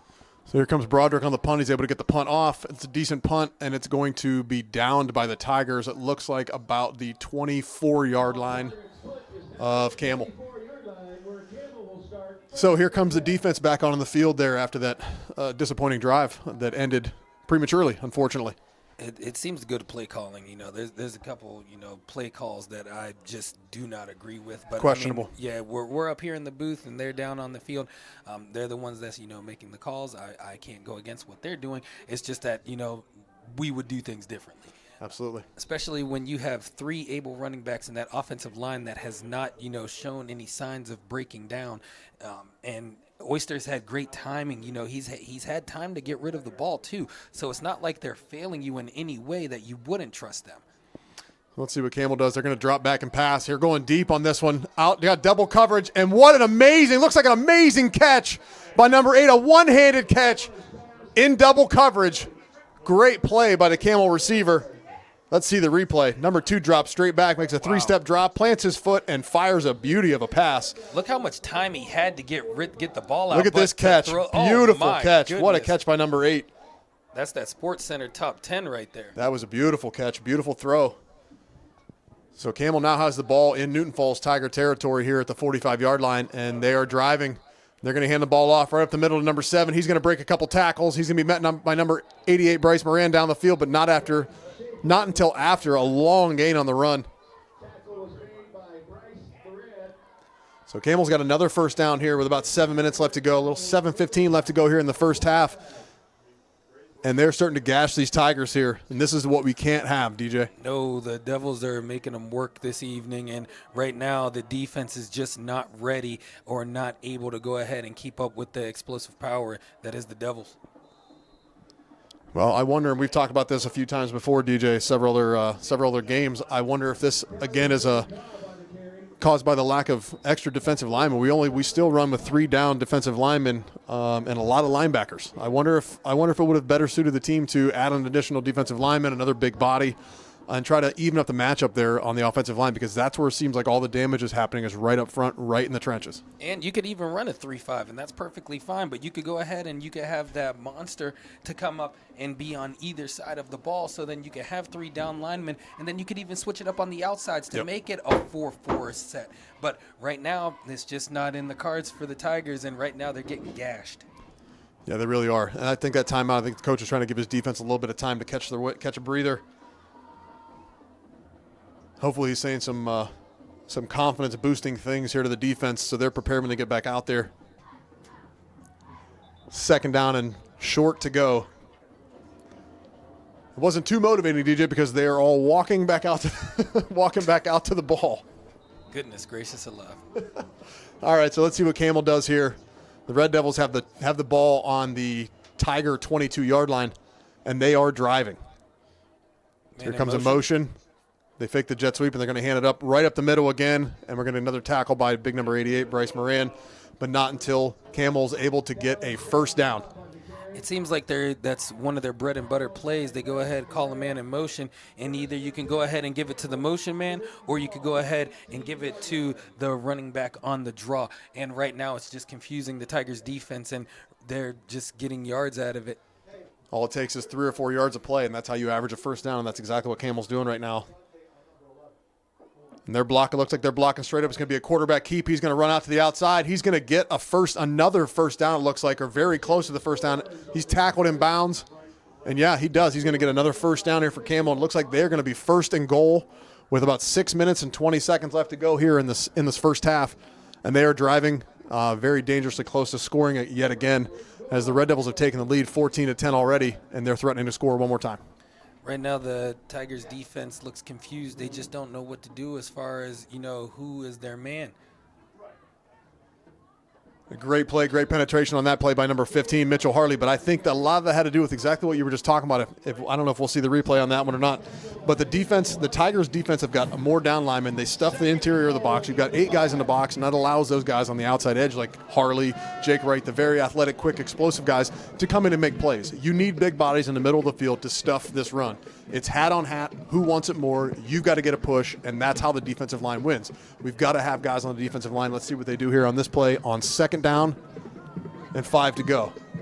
It's going to be a quarterback keep. He's going to roll out to the right, and he's going to be stopped, looks like just short of the touch of the end zone. So it's going to be 3rd and goal here from, looks like about the 1-yard line, inside the 1-yard line. How much you want to bet they run a draw? I'm not going to bet you anything, DJ, because I think you're probably right. I don't like to lose my money. And you can see the Tiger defense down there. They're looking a little bit tired, and they should be. They've had the ball run on them pretty heavily here for this drive here by the Red Devils. And it's going to be, it looks like a quarterback keep right up the middle. I've seen no signal yet. Camel players are signaling touchdown, but the referees have not signaled anything yet. And we have an official signal. The Red Devils have scored here with 4:43 left to go in the first half against the Newton Falls Tigers to make it 20-10 with the extra point to come on that quarterback keep right up the middle. So I would have got my money. Call it a draw. No pun intended. No pun intended. Oh, pun intended. I got you. So the Tigers now are getting down here by, let's see what this extra point, we get this extra point scored. And the Tigers will be down by 11 here as number 10 gets ready to kick the extra point for Camel. Snap is back, the ball is down, the kick is up, and it looks like the kick is going to be good. So the Red Devils do take the lead 21-10 against the Newton Falls Tigers. Tigers defense looking a little dejected as they come off the field. Not the kind of thing you like to see. They're hanging their heads. A lot of seniors in that group. They need to get themselves back up and get ready to go. They're only down by 2 scores. You got a lot of football left in this game. Can't hang your hat right now. You got to go ahead, pick yourself up. You got 4 minutes in. You get the ball right here. Go ahead and just turn something. I mean, you just move the ball. Don't have to necessarily go ahead and score. Just show your offense that they can go ahead and get something moving. Like we were talking about earlier, a 3-headed monster in your backfield, and you do not utilize them. That's just I just don't get it. You got to mix it up. You got to keep the defense on their toes, and you've got to get the ball in the hands of the playmakers, the guys that can make plays for you.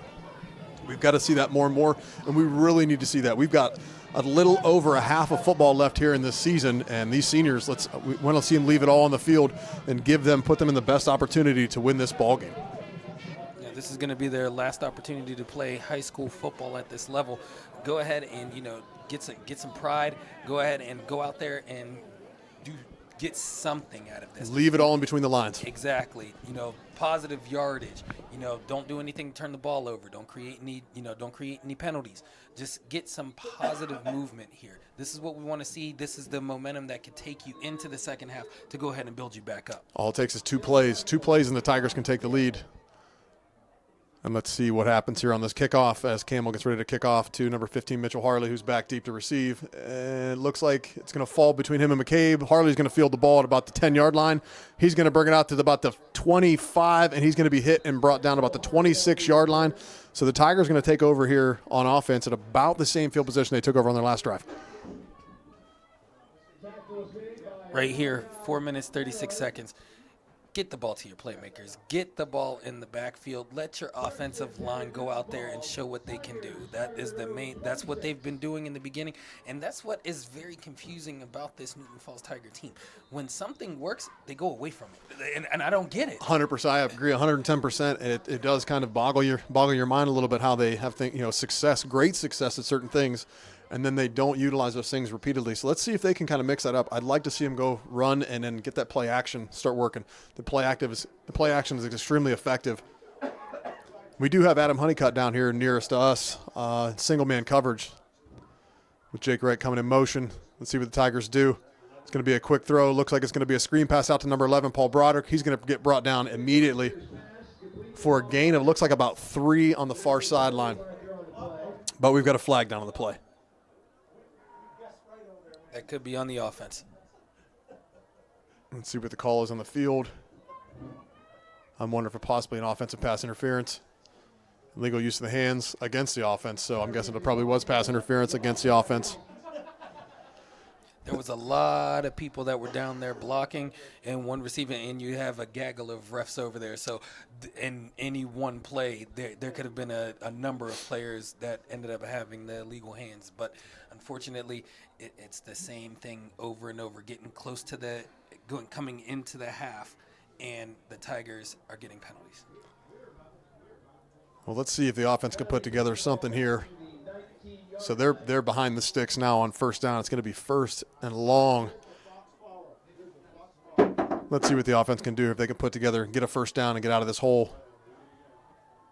Oyster's going to roll back the pass. He finds Jake Wright wide open over the middle, but unfortunately Oyster just wasn't able to get his feet set and get enough on the ball, and it comes in short.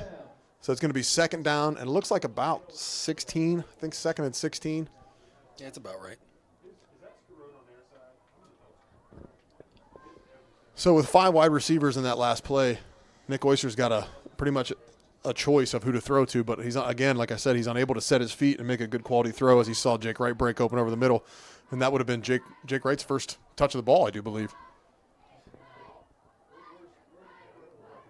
So here come the Tigers now on second down and long. Let's see if this offensive line can give their quarterback a little bit of time, because I'm guessing they're going to pass the ball, and they are. They're going to roll to the right. Oyster's got Jake Wright wide open in the flat, and Jake Wright drops the ball again and is hit after the play. Jake Wright uncharacteristically has dropped a couple passes tonight in the balls that have been thrown to him.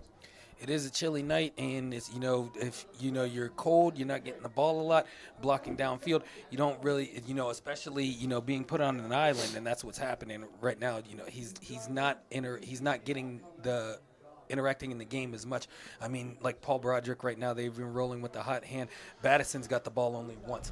I mean, he's got sure hands, and you're only hitting him one time. Honeycutt, how many times he's touched him? He hasn't touched. I think he had one throw to him out, and it was out of bounds. And here comes another one. Here comes Broderick. Broderick's running underneath of it and tried to make the catch, and let's see what the call is going to be on the field. I can't tell if it's going to be an offensive pass interference. That might be offensive pass Broderick's interference. hands was all over the defensive back. Oh, it looks like the refs actually looks like it's going to be a pass interference on the defense. That we are not used to. No, we're not, and that could really help the Tigers out here on this play.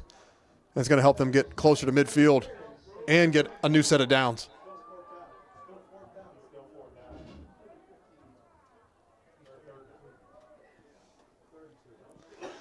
So with that play, the call does go against Camel Red Devils, and the Tigers get some positive yards out of the play. So it looks like it's going to be third and short now, third and a little under 3, third about 3.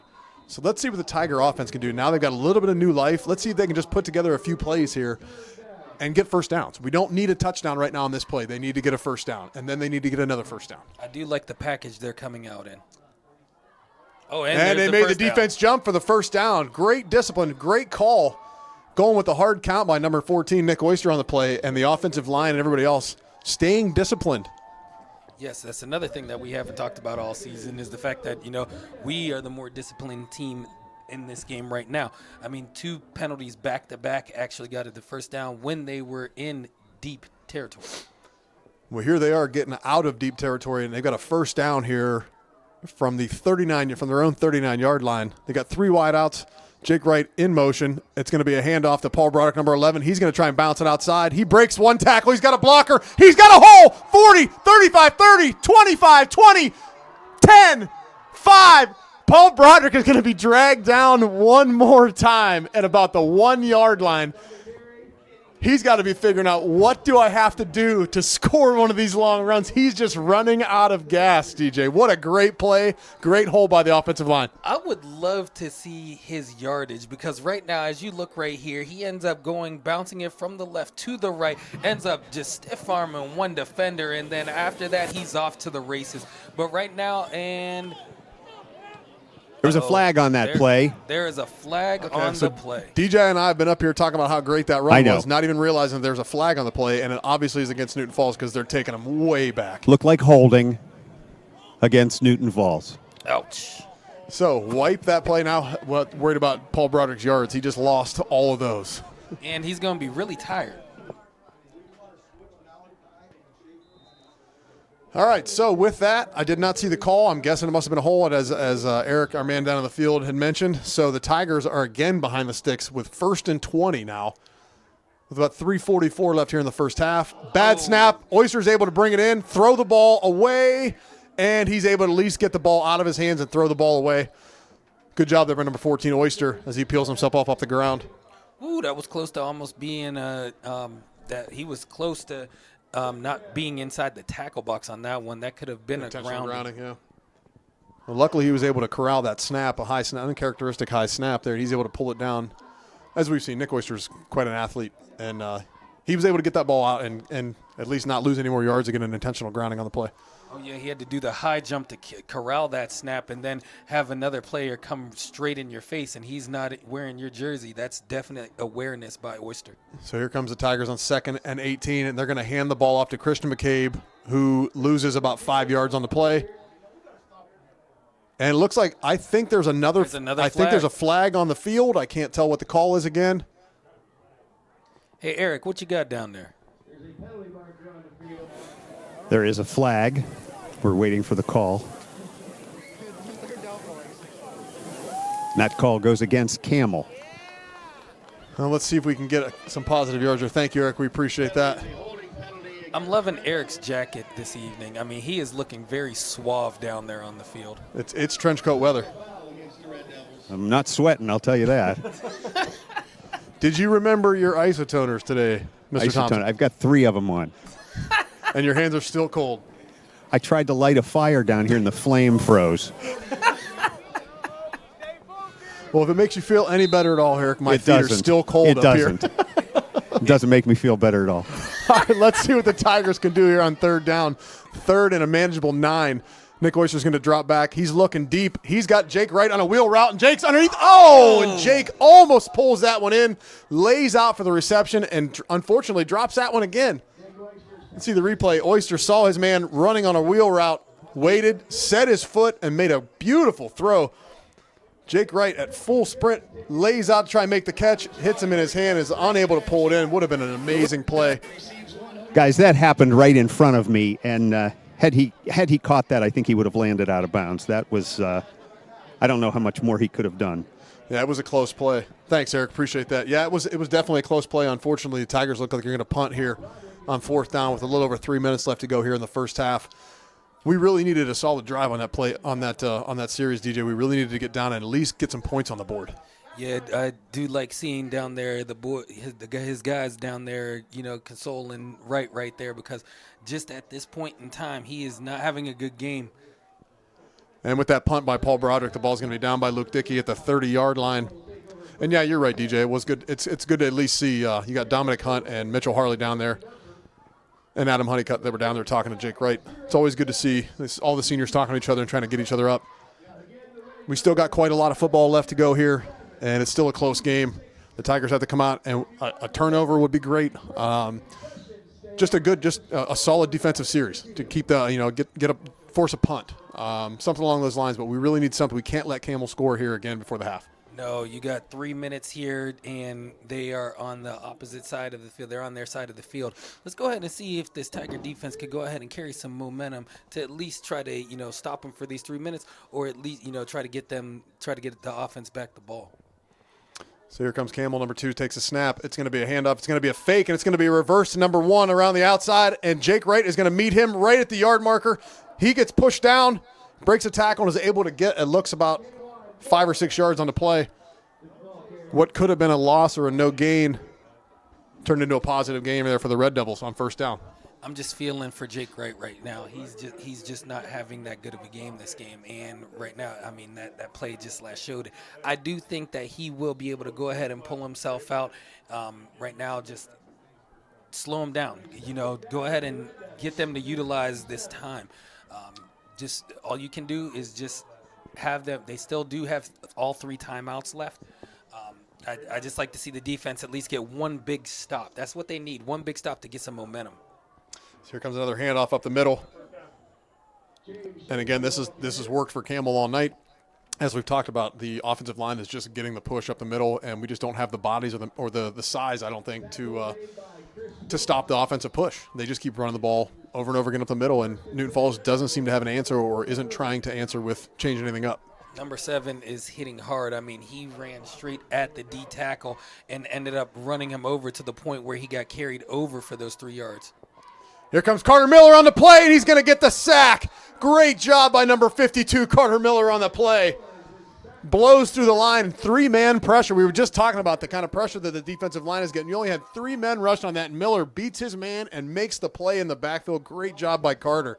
Let's go ahead and take a look at this replay as he just went in. He just bull rushed that offensive line. They did not expect it. That's how you finish the play. And that's the best part right there. When you look up and the quarterback looks up after taking the snap and he's like, uh-oh. And that's what they needed right here. Oh, almost got it. It's going to be a quick hit to the outside, but Luke Dickey is all over his man. What a great job on the play. Great tackle. Great tackle. Man tackle there. Luke Dickey has played very well so far this season. And I'm not sure what the call is on the field. It looks like somebody called timeout. Yeah, it's going to be Camel with the timeout. So the Camel Red Devils are going to call timeout here with 1:45 left to go in the first half here at Newton Falls Tiger Stadium. The Camel Red Devils are up 21-10 against the Newton Falls Tigers here on senior night. Last game of the season, DJ. Got to leave it out all on the field. Right now, Camel has the momentum, but just for these last 2 plays, Newton Falls defense has stepped up in a huge way. Let's go ahead and see if they come out of this timeout. They can go ahead and continue to keep the momentum going. I mean, it's 1:45. That's a lot of time on the clock. There's a lot of frustration down here on the field, guys. I'm hearing coaches yelling, maybe even at one another. I'm hearing players Get some infighting down there. Talking to coaches in a way that I'm kind of surprised that they're talking to these coaches that way. I'm hearing a lot of frustration. I see a lot of guys walking on and off the field where I see Camel players running on and off the field. And it's an attitude. And I understand, you're down by 11 points. There's less than 2 minutes left in the half. It's very frustrating, and they're showing it. And that's a discipline problem, and that needs to be addressed. Absolutely, Eric. DJ and I couldn't agree with you any more on that on that point. And a great play on that on the far side of the field. Great tackle by Jake Wright on the play. For it looks like about a loss on the play, and it's going to be 4th down. But Eric, back to what you were talking about. We've kind of seen this and noticed this throughout the course of the year, and you can see it. You can see the energy levels, and it starts at the top down. You got to have leadership. You got to have people that can set that tone. And that the kids can lead, or the kids can follow. You need somebody that the kids can follow. These are kids. You got to remember these are all kids. It does start at the top down, and I see it from the very top. I see it from the parents. just looking into the stands. And I know it's cold, but you know what? It's cold on the other side of the field, too, and I don't see it over there. 100%. Both teams are dealing with the exact same elements, the exact same conditions, and they're all dealing with it the same way. Let's see how they handle it. Camel's just handling it better right now, and they're giving it to Newton Falls here at home on Newton Falls Senior Night. Well, you were talking about Eric and Brian was the discipline. Discipline, huge in football. Right now, you see, as Eric was stating, Camel running out to the field, Newton Falls walking out to the field, coaches yelling at each other, coaches yelling at players, players yelling at coaches, and Camel is over there working like a fine-oiled machine. They're ready to go. Ready to go. And Newton Falls, the worst part about it is this is it's a two-score game, a two-possession game with a whole half left to go. Newton Falls is going to get the ball at the beginning of the second half as well. And here comes Mitchell Harley on the return of the punt. He's got a little bit of lane. He's able to break a tackle, puts his head down, running hard, and gets it up ball out to about midfield with a little over about a minute 20 left to go here in the first half. The Tigers can still put points on the board here at the end of this first half, get the score close, and then get the ball back in the second half. That's what we were talking about all game. You know, you doing all that yelling at the coaches and everything, and that's not going to do anything. Just go what play. You need to do is go play. Go execute. Exactly. Do your job, beat your man. That's all you have to do. Every do play. your job. You do your job. You don't have to worry about what anybody else does. Beat your man. Win the fight in between the white lines and in between the whistles. I've been saying it for weeks now.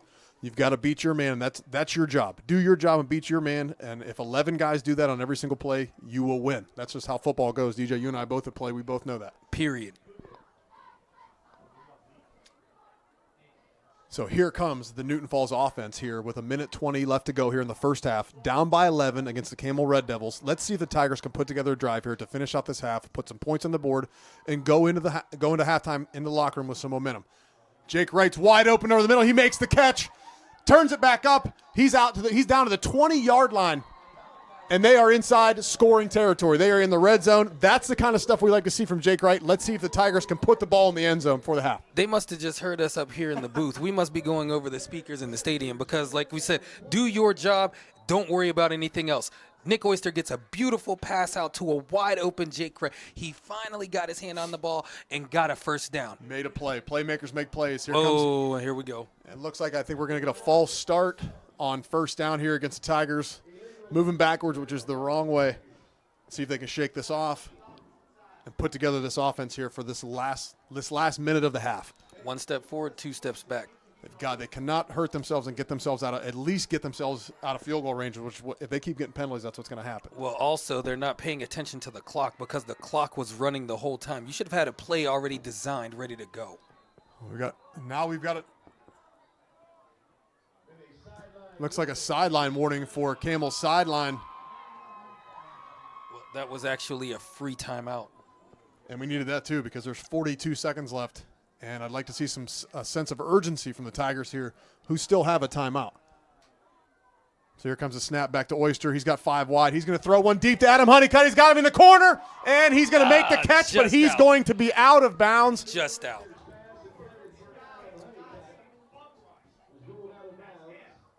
That was close, very close. Honeycutt makes the catch and pulls the ball down, but unfortunately is just out of bounds, just close. That was one of the times that I did like the play calling. The execution was there, just tiptoed out the outside. But that goes to show you have positive plays. You have playmakers. Go ahead and get your ball to the playmakers, and you see what they can do. You had man coverage, and he had one-on-one. I'll take that matchup all day long. Especially when it's been double coverage that he's been thrown into. Yep. So let's see what the Tigers do here. We got 5 wide again, and it looks like they're going to come up and play bump out on the edges. It's going to be a quick swing out to Mitchell Harley. He's going to break 2 tackles and get a first down, pick up a block, and Mitchell Harley's going to score a touchdown for the Tigers right at the end of the half with 26 seconds left to go in the first half. What a great play call. I love the play call. That's what you do, get the ball in their hands, and that's what happens. He makes plays. Exactly. We were talking about it earlier right here on the replay. Look at Oyster with the confidence. Quickly. Then look at the hands of Mitchell Harley as he went ahead, broke 1, broke 2. Go ahead, take 1 stutter step, big guy. Block. Go ahead, and next thing you know, Honeycutt gets the block, break another tackle, and you're in for 6. Look at that. Guys executing, doing their job, making the play. That's what we need. That's what the Tigers need. They just need to do that every single play, execute. 11 guys execute, do their job, beat their man, and that's going to be the result. Bad attitudes can be cleaned up pretty quickly with a score. It's amazing, isn't it, Eric? Sure is. You ain't lying about that. I expect to see a totally different attitude coming out of this team as they go into the halftime locker room. They're trying to get it in 3. That's why they're going in 2. So we got the Tigers taking over here to try to convert this 2-point conversion, and we're going to have a false start. That'll go ahead and make your coaches, pull their hair out. Yeah, there's nothing you can do about that. That's all on the players down on the field as far as the discipline's concerned. There's nothing the coaches can do about that. That's just knowing the cadence, knowing the call, and not jumping early. It could be a little bit of excitement, I'm sure, but Paul's a senior. He knows better than that. So now, with the ball moved back, they're still going to try and score the 2-point conversion here to try to bring the game within 3 points. Let's see what the Tigers can do. Oyster's looking to his right. He throws up. He's got Honeycutt in the back of the end zone. Makes the catch. And he's out of bounds. The referees are signaling that he's out of bounds. Was not able to get his feet down in play. I don't know if we can see the replay, yeah, I would DJ. Love Let's see to if we see can a replay of that. Let's see if we can see his feet. I don't know if we're going to. I don't think we're going to get a replay on that one, but it was very, very close. The referee, the back judge on that, made the call immediately that Adam Honeycutt was out of bounds. So now the Tigers, even with that score, are still down by 5 points. Still one possession, still one score. We get the ball back here at the half. There's a whole lot of football. Obviously, it's 21-16 now. We got a whole another half to play, and I think the Tigers really needed that here before the half to go in with a little bit of momentum on their side. Oh, that was a huge momentum shift. I mean, you came out and you ended up getting a score. Just couldn't get that 2-point conversion, but that's okay. You went ahead. You did what you needed to do. You executed your 2-minute offense, and you ended up getting 6. You really can't ask for more than that. Actually, you can. Clean up this special teams, man. That's what you nailed it. That's exactly what I was just going to touch on as soon as you were finished there, was that now with 26 seconds left, what you can absolutely not have here is a big return. Don't even give them a chance to get a good return. Drive the ball down, keep it near the ground, and get your guys to cover their lanes and stay in their lanes and get this guy on the ground going to halftime. Here comes Cameron Hankins into the ball. He's going to kick a nice line drive. It's going to be fielded cleanly by number 6. He tries to make a move. He's got a couple blockers, and there's going to be, again, has another lane up the middle of the field. Cameron Hankins is going to have to make another tackle for the evening as Camel brings it back into Newton Falls territory, and they're going to get the ball back here with 14 seconds left to go in the rest of the half here. And they're going to get the ball in Tiger territory at about the 46-yard line after that. Another long return, DJ. This is a quick scoring offense. You can't keep giving Camel chances because they will execute. Right now it is 14 seconds. They do have a timeout left. And right now, we were just talking about it. The special teams is actually 2 timeouts left. Thank you. That's a lot of time with this quick scoring offense. I mean, I am glad to see that they are playing prevent kind of defense. Number 2's got all day. He's standing back in the pocket. He's looking downfield. He's got a man on the sideline, and it looks like it's going to have a reception. And the referee's saying he was out of bounds. Looks like he's out of bounds. Oh, I guess no. They're called incomplete pass. Incomplete pass there on first down. It looked like a catch to me on the sideline there, DJ, but the referee signaled this incomplete, that the receiver was out of bounds here. So it's going to be second down with just about 3 seconds left here in the first half. Looks like they're going to have time for one more play. Newton Falls, as you mentioned, is in a prevent. They've got 4 guys back. Luke Dickey, Mitchell Harley, Jake Wright, and on the far side, I can't see who's on the far side over there, but they've got guys deep to try to prevent anything from getting behind them. Number 2 is going to throw a Hail Mary here out towards the sideline, and it's going to be out of bounds, incomplete. So the Tigers are going to go into half here down by 5 against the Camel Red Devils. Great first half of football, down by 5, down by 1 score. The Tigers are going to come back out here after halftime and get the ball back, and let's see what they can do. I do like what we're seeing going into the half. I mean, both teams playing super hard. You had Newton Falls come in, and they ended up getting a quick score before the half. And now you shorten this lead down. You got the momentum, and you get the ball back.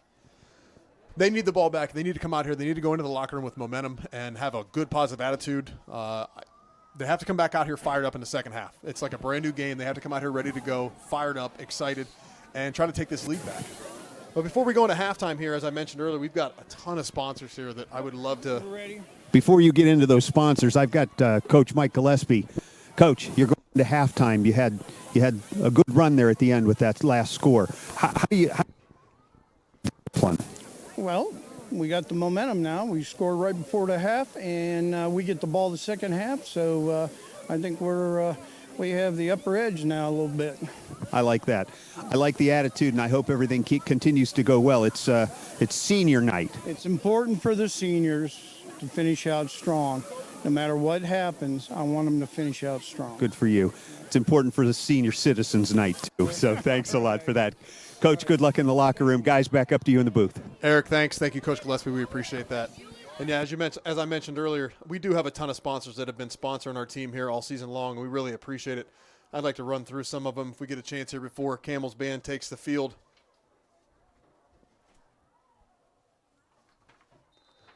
So one of our sponsors has been sponsoring our team all season long has been Mr. John Baryak, the 2nd Ward City Council. He said, let's keep it moving forward. Re-elect John Baryak, 2nd Ward Newton Falls City Council, paid for by the candidate. Also, Sandra Braymeyer for 4th Ward Council. Fresh ideas for a better community. Vote for Sandra Braymeyer, Newton Falls 4th Ward Council, paid for by candidate. We also have the Buckeye Welder Sales. Come in today and see us for all your welding needs or for a custom quote on your next welder. Good luck, Brant, and go Tigers. The Bungard family. Good luck to number 3, Brant Bungard. Beat the Red Devils. Also, Chic Salon. If you're looking to get any kind of salon, your hair, stuff like that done, Chic Salon right downtown Newton Falls. Go tell them that Brian sent you down there. It's a fantastic place. They do an amazing job down there. Go down and see the ladies down at Chic Salon right in Newton Falls. My lady just got her hair done there, and it was beautiful. There you go. My lady gets her hair done there as well, and they do a fantastic job. So shout out to Christian C-Mac. Christian C-Mac McCabe, have a great season. Love Mom, Dad, Carson, and Granny and Papa. Good job, Christian. Also, Clonch & Sons Excavating. Clonch & Sons Excavating is a locally owned and operated licensed septic installer. Contact them today. That's Clonch & Sons Excavating. Ed's Barbershop. Go down and see my friend Pat down there at Ed's Barbershop. He'll take care of you. I don't get many haircuts, DJ, because as you may or may not know, I don't have much hair. I use a razor, so I don't really need a barber that much. But go down and see Ed. Go down to Ed's Barbershop, see Pat, tell him I sent you, and go get a great haircut by Pat. From the Ginter family, we love Friday Night Lights. Work hard, Delaney and Paul, number 11, and beat Camel. As you go through your list of sponsors, let's not forget the Hanson family and the foundation that sponsored not just a lot of activities in this community. Absolutely right, but Eric. Also the broadcast of all of these sporting events, absolutely, including every home game for the Newton Falls Tigers. So yeah, absolutely right. And I'll say it again. We would like to give a huge shout out to Mr. Dave Hansen, who was absolutely, he allowed us to be able to broadcast all these games. And we really, really appreciate the support. The team appreciates the support. The town and the community appreciates it as well. It's such a great thing to be able to do this, and we really, really appreciate it. Thank you so much. And as a matter of fact, Eric, once we finish up with some of our sponsors here, I know you had a chance to talk with Mr. Hansen, and we're going to show that. So we'd like to thank Grunder Contracting and Tile. Grunder Contracting and Tile would like to wish Alyssa Grunder a great senior year. Go Tigers. We have Patty Hans. Patty Hans for Township Trustee. Vote for Patty Hans for Newton Township Trustee. I'll be your voice. I won't forget. I work for you. Paid for by the candidate. We also have Nancy Hoffman. Nancy Hoffman for City Council Ward number 2. Nancy would like to wish the Newton Falls Tigers a great season. Paid for by the committee to elect Nancy Hoffman. We have Howland Alarm Company. Howland Alarm since 1969. That's 50 years this year have been in business protecting the Valley's homes and businesses. If you're looking for any kind of security, have security needs, call them at 330-369-2956. We also have Ken Klein for mayor. Vote Klein for mayor. A strong family for a strong community. Paid for by the candidate. You also have something that's near and dear to my heart, crop photography. That's my wife, Samantha, and I. That is our company. My wife, Samantha, and I are luxury wedding and portrait photographers who not only deliver an unmatched wedding photography experience to all of our amazing clients, but also timeless images and heirloom quality artwork that you will cherish for a lifetime.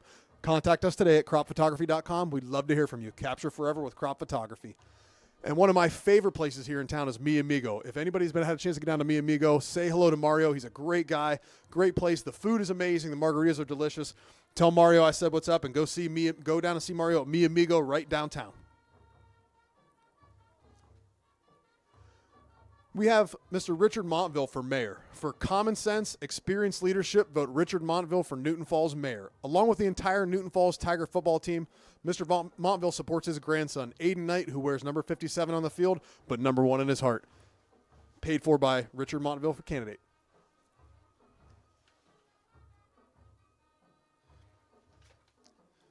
We have Susan Montgomery. Montgomery for Newton Township Fiscal Officer. Re-elect Susan Montgomery for Newton Township Fiscal Officer. I have a proven record of fiscal accountability. Let my experience work for you. Best of luck, Tigers. Stay committed and finish strong. Can't agree more. Paid for by Susan Montgomery.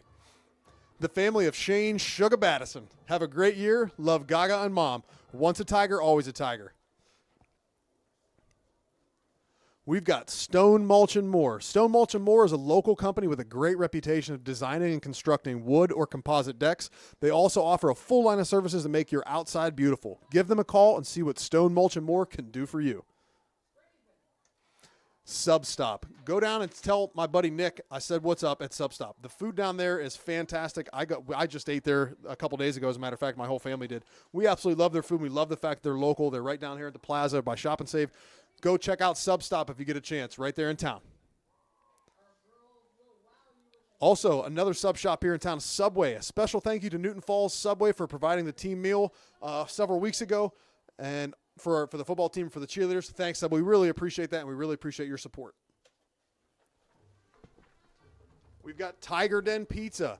Tiger Den Pizza, located at 96 East Broad Street, right here in Newton Falls. Feed the roar at Tiger Den Pizza. The Touchdown Club. The Newton Falls Touchdown Club would like to wish the entire senior class, and of course it is senior night, they'd like to wish the entire senior class the best of luck tonight and beat the Red Devils. And we have Jennifer Urbania. Elect Jennifer Urbania for Newton Township Fiscal Officer. Jennifer would like to wish the Tigers good luck and beat the Red Devils. So now after that, we're going to go, as I mentioned earlier, we're going to show you the interview that Eric did with Mr. Dave Hansen, who has been so kind as to provide the school the ability to broadcast these games. So let's check out that interview that Eric did with Mr. Hansen, and we'll see you after halftime. Good evening and welcome to Newton Falls Television and the coverage of the Newton Falls football game. During the pregame activity, I'm joined by David Hansen, a Newton Falls alumnus. Yes, sir.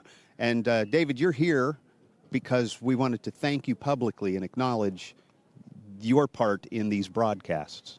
Well, thank you. Eric, I think we're making a bit of history here, too, with YouTube. And, you know, when I graduated in 1975, and it was Super 8 film and Polaroids and things like that. And now these broadcasts can go out all over the country, all over the world, for that matter. And, you know, our alumnus can get a good, a good picture of the game without having to call home and ask how the game went. So technology now, compared to when I was in school, carbon paper and a pocket full of dimes to check into work. And, now you can't hide from your cell phone. You can't hide anywhere. It's a huge difference now. Everything before when we were in school was analog. Now it's all digital. And yes. You're right. We wanted to say thank you because you're right. You are bringing this not just to Newton Falls, but to Newton Falls people that are interested in Newton Falls that are not just all over the country, but all over the world. I look at the comments section on the YouTube channel and I see, hey, we're watching in Florida. Hey, we're watching in Texas. We're watching in Arizona. And it's really nice. Tell me why you did it. Well, I want to thank Newton Falls. My mother grew up in a single-parent home during the Depression, and, there was a continuity back then where people helped one another out. Right. And it's a big part of who I am and who we are. And the town and the times have changed a lot. We've got a lot of new people in, and the fresh blood it's good, Eric. Sure. And like I said, I think it's great to get this out on the the World Wide Web, and I want to challenge you alumnus out there to get involved and get some skin in the game to help out with these things, because it's important. Tell me the name of the foundation that you steered the money toward sponsoring these broadcasts, and the entire community appreciates it. Tell us in whose name this is done. Well, it'd be my mom and dad. It'd be the Ruth D. and Arnold D.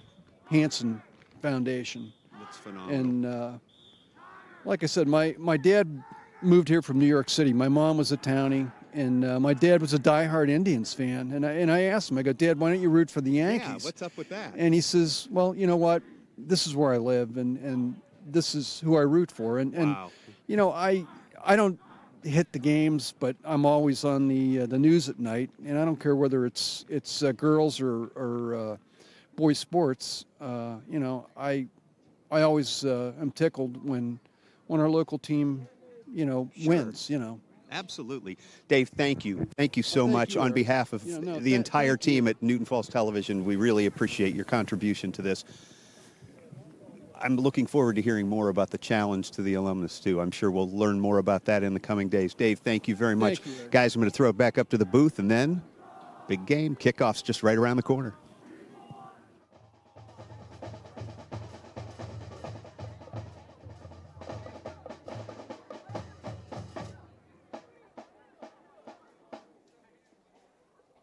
The band will open tonight's show with a song composed by Ed Cobb, originally recorded by Gloria Jones in 1964. It attained worldwide fame after being covered and reworked by English synth-pop duo Soft Cell in 1981, and has since been covered by numerous groups and artists. Here is a fantastic arrangement of Tainted Love.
Next, the band will perform a song by American rock band Bon Jovi, released as its first single from 1986, the album Slippery When Wet. Written by John Bon Jovi, Richie Sambora, and Desmond Child, about a woman who has jilted her lover. The song reached #1 in the U.S. Billboard Hot 100 in November of 1986 and became the band's first #1 hit. Here is You Give Love a Bad Name.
All right, ladies and gentlemen, we are back here at Newton Falls Tiger Stadium.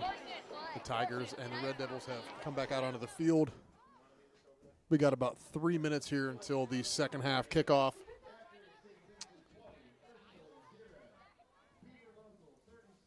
We will be right back here with the kickoff here in about 2.5 minutes.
All right, ladies and gentlemen, here we are. I just got the word that we need to speak up a little bit up here in the booth as my man Steve's down there looking at us up here in the booth. I don't know if you caught DJ here. He was smashing a sandwich here between the half because that's what I was getting scolded by the director in the booth or in the control room that we needed to talk. It was a little too quiet.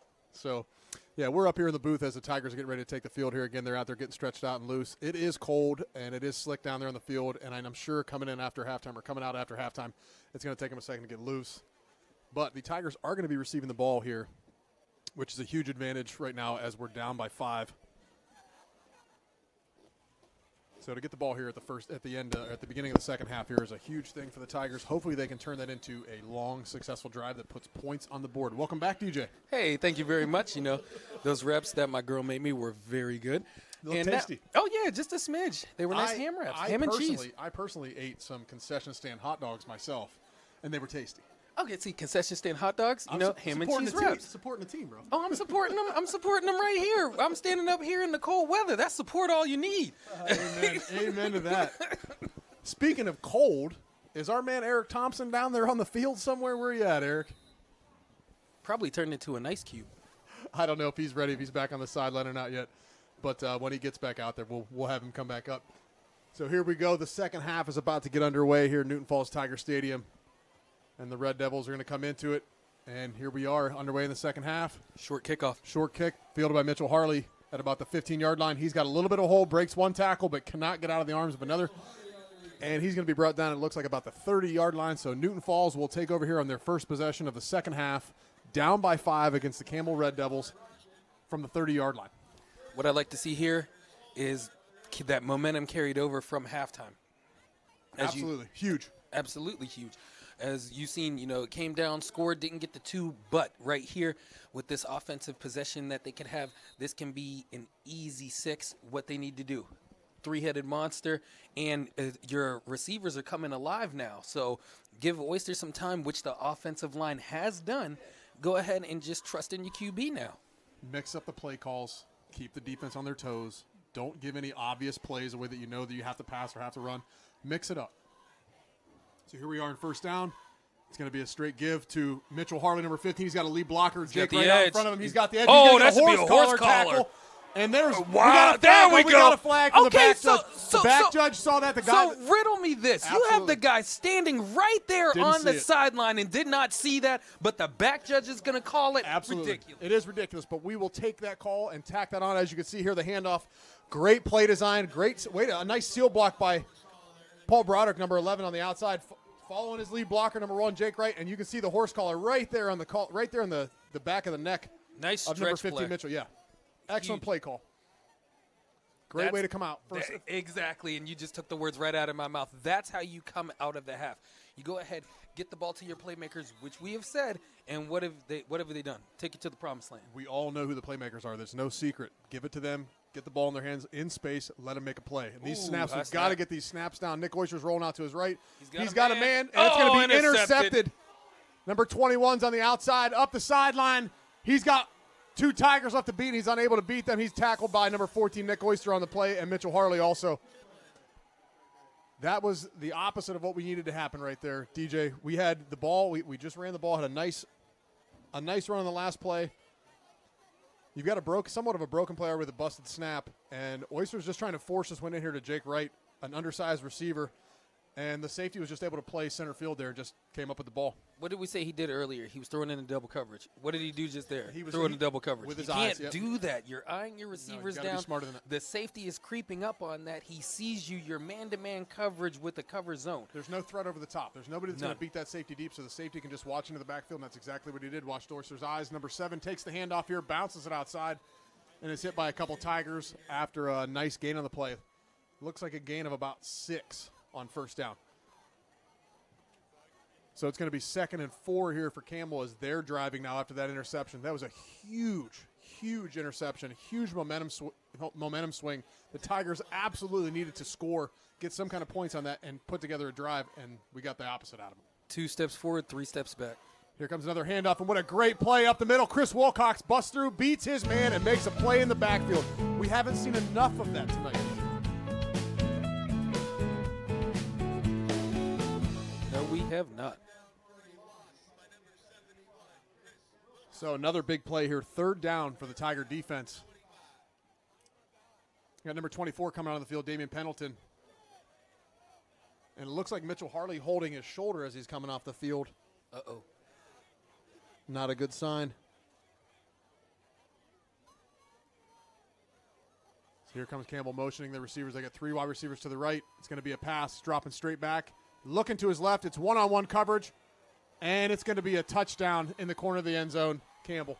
Dropping dimes, and that's what he did right there. That was an absolutely beautiful pass. And Campbell has had that tonight. As you look right here on the replay, he takes the snap. He's got the line. Next thing you know, takes a couple steps, airs it out. The receiver has his man beat, and he put the ball exactly where only the receiver could get it. Quick 6. Yeah, and honestly, number 9, Blaine Mann, had good coverage on that play. He was right in his back pocket, but it was one-on-one, and the quarterback just threw it to the perfect location. Great execution there by the Red Devils on that play. So here they come on the conversion. And they're in a huddle. I'm guessing, looks like they're probably going to go for, are they going to go for 2 here? Yeah, they're going to go ahead and try to stretch it out by 13. So Campbell's going to try and convert this 2-point conversion here after just scoring the touchdown after the interception. So it's going to be a play action pass open to the backside. He's got a man wide open in the back of the end zone. And the Red Devils are able to convert that 2-point conversion.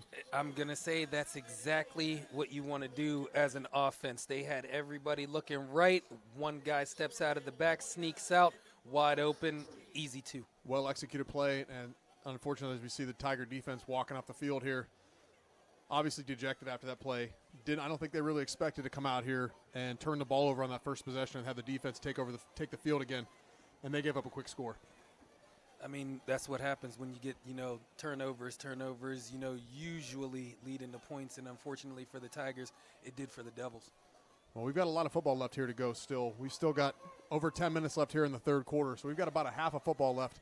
And as we talked about before, discipline has been an issue here with this team. Let's see if they can keep their composure a little bit and try to get back in this game. They're going to have to chip away, but the only way they're going to do that is to keep their heads and keep their composure.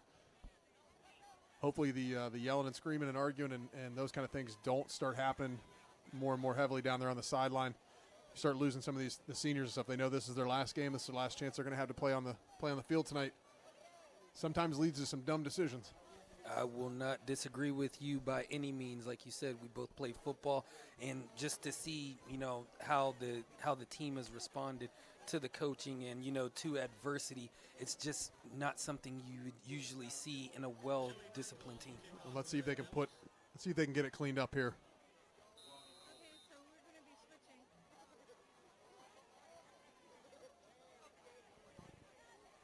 So here comes Camel to kick the ball off here after they've extended their lead, 29-16. And the ball is going to be attempted to be fielded by Christian McCabe on the far sideline, and it looks like he kind of fumbled the ball a little bit and kicked it out of bounds. So Newton Falls will take over on about the 22-yard line on their own side of the ball, on their own side of the field. So as we've said time and time again, DJ, the Tigers have to go back to basics.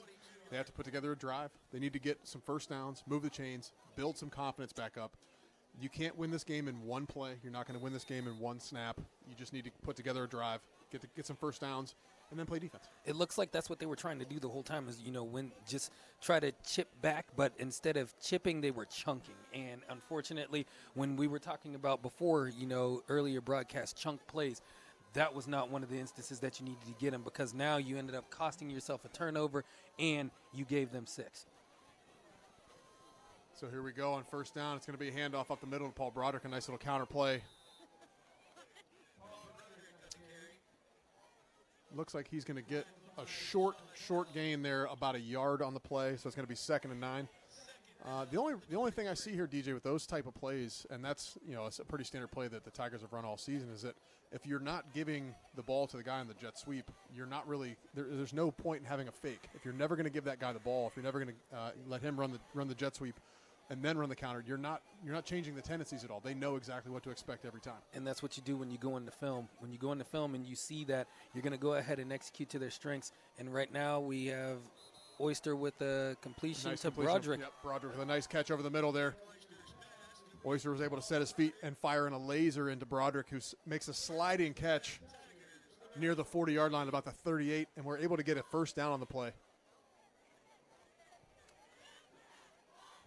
Broderick is going to be absolutely exhausted after this game, DJ.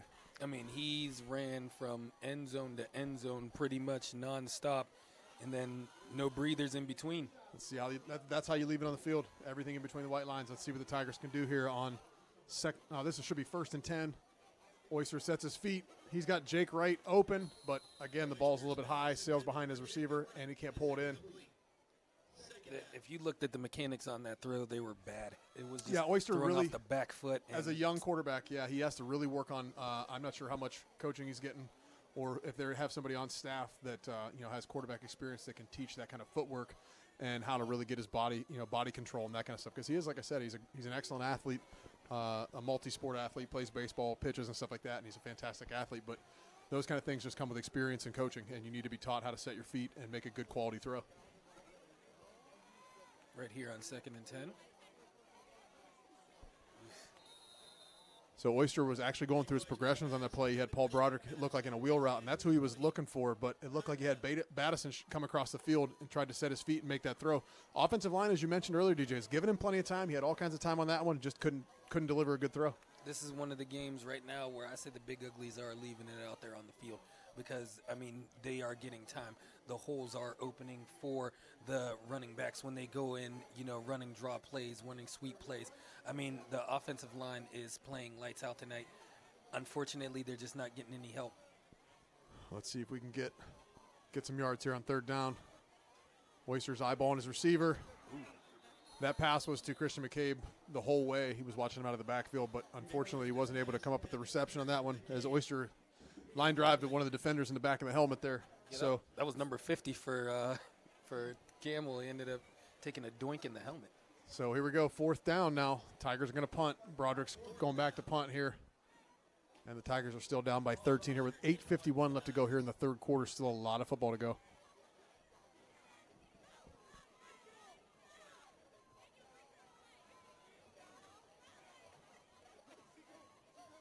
Snaps back. The punt is away. It's a low punt. It's going to be fielded about the 38-yard line. He's going to be hit immediately by a multitude of Tigers.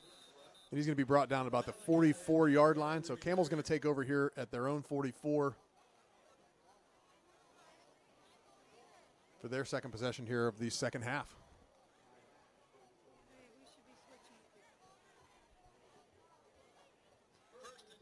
That defense is still probably a little bit tired from that last drive, DJ. I don't think they've ever had a chance to get rested. I'm thinking right now that, ever since Camel took the field, they have not had a punt yet, have they? Not in the second half. No. Yes, not in the second half. They're just ready to go tonight, and you see with their play calling, and you see that their play calling is, just superior right now. The name of the Camels game is to go ahead, keep the ball on the ground, and just churn out yards. And that's what the game plan is supposed to be. You want to keep the opposing defense on the field to go ahead and just wear them down, and that's what they're doing. They're like we were talking about before, bend but not break. You're starting to see the cracks now. Yeah, it all comes down to game planning. Comes to game planning and scheming and knowing what to expect from the other team. So Campbell with the lead, 13. They have a 13-point lead now in the third quarter. They can most likely just run the ball if they can continue to get first downs. And here we go, another multiple broken tackles by number 7 from Camel.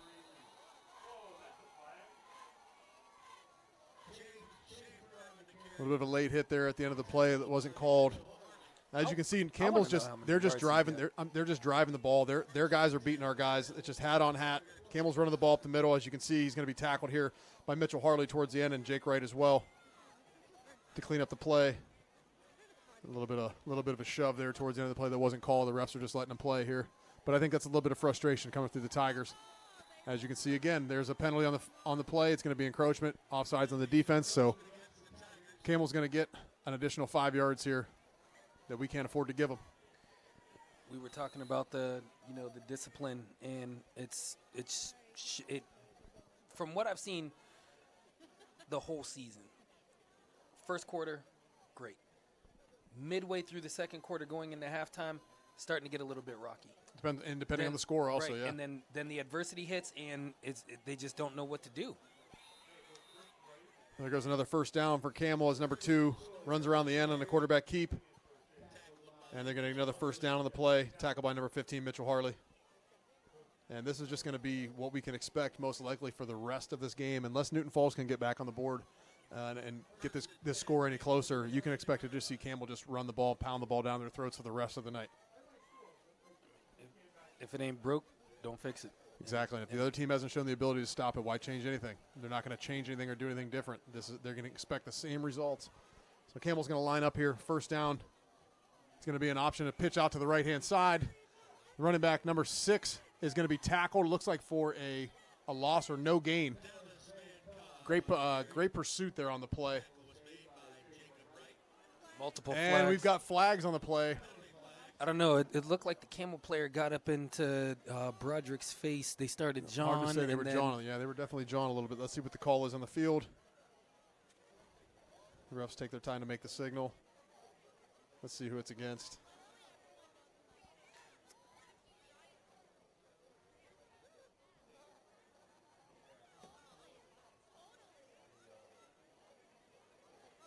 I think we're going to have offsetting penalty. Oh, nope. So they're going to be both against Newton Falls. I don't. 2 penalties on the same play, both against the Tigers on that play, and both of them look like they were after the play. So this is where you don't want to see the wheels start to fall off. Last game of the season, a team that's we've had some discipline issues, some discipline problems with some of our upperclassmen. Let's see if they can hold it together, stay composed, stay in this game. And right now, we're seeing the frustration come out, and especially when you get those unsportsmanlike penalties at the end of plays, and that's been a theme for this team. They just don't know how to just let it play. You let the other team go ahead, run their mouth. You show your mouth on the field, and unfortunately, they just can't grasp that concept, and in turn, they keep, shooting themselves in the foot. Hey, Eric, I don't know if you've got any kind of angle down there. I know you were down earlier listening. It looks like the coach is having a pretty intense conversation with the players on the field there. As well he should. Any kind of insight you can give us down there? I didn't hear anything on that play. I'm a little bit further away. I'm about 50 yards away from the call. Gotcha. Yeah, but yeah, I can just echo your sentiments. It comes down to attitude. It comes down to discipline. After the play, and understandably, these guys are frustrated. Yeah, of course. Not only is the weather beating them up, the other team's beating them up. Yeah, there's no way to stop them right now either. They just can't continue to take this attitude out on the opposition. Agreed. Thanks, Eric. We appreciate it. So here comes Camel here from the 1 yard line, and they're going to looks like they're going to stop short. Nope. breaks a tackle, is going to slip right up the middle, and Camel scores yet again. So it's going to be with 7:08 left here in the third quarter. Camel scores yet again to make the score 35-16. And we'll see what they do here with the extra point, if they decide to kick or if they're going to go for two. But this game is quickly starting to get away from the Tigers here, DJ. Yeah, and you could tell by the hands on the hips. You know, it's the same old story. We keep seeing the same old story. Hands on the hips, arguing on the sideline. That's not going to get you wins. You have to play together as a team. You can't play as, 11 individuals. You have to play as 11 on a team, and that's what Camel's doing right now. So Camel's going to kick the extra point here, attempt to kick the extra point to make it 36-16. The extra point is going to be Doink. blocked. That was a doink. The extra point is going to be blocked, so the score is going to be 35-16. The Camel Red Devils over the Newton Falls Tigers with 7:08 left to go here in the third quarter at Newton Falls Tiger Stadium. Let's see if the Tiger offense and the return team can put something together. Again, we'll say the same thing. I've been saying the same thing all night long, saying the same thing all season long. They've got to put together a composed, disciplined drive, and that's all they can do. That's all they can do is just put together one solid drive, not worry about anything else, not worry about the score. They have to worry about themselves and execute their jobs. And I see, some players out there, just going and trying to hold everybody's heads up high. When everybody's got their heads down low, and it's really easy to go ahead and have your head hanging. But, it's nice to go ahead and see some of the players out there go ahead and still try to pick up some of their teammates. Eric, what do you think? There are absolutely some positives on this field. They, just right there, special teams, they block the extra point attempt. There have been some great runs, even the ones that were called back because of a silly penalty, a hold here, or a stupid unsportsmanlike conduct at the end of a play, and you have a 50-yard gain that's negated. I understand that. I understand the frustration, but I also understand that those are fantastic things that should be built upon. Absolutely, 100%. Let's see if they can build on some of those positives here. They're still not out of this game. They have a good chance they can come back. All we got to get a score, and that starts with putting some plays together, getting the first down, and getting good field possession. Let's see if Christian McCabe can get some field position here. He's going to get met and tackled at about the 30-yard line. Looks like we have a flag on the field, DJ. Yeah, and there's extra, and it looks like, a couple of squabbles and another flag. And now it's going to start coming out.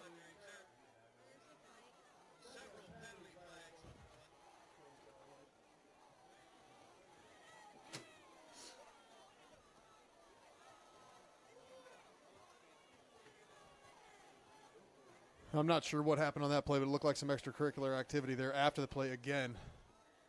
There was definitely a play that probably ended up being, a block in the back or something like that. But then after, it ended up being, there was a block in the back.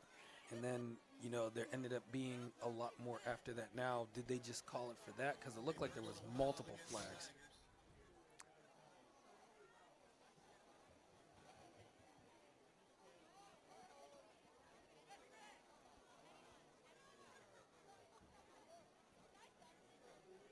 So I'm not sure what's going on over here on the sideline. The ref, I think, is trying to come over and explain to the coach, and that he's making the call. The referee's making the call.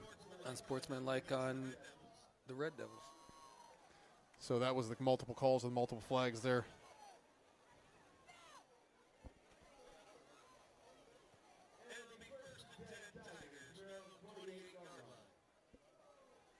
So this is where we see what these Tigers are made of here. Last game of the season. You got about a quarter and a half left to go here in this game.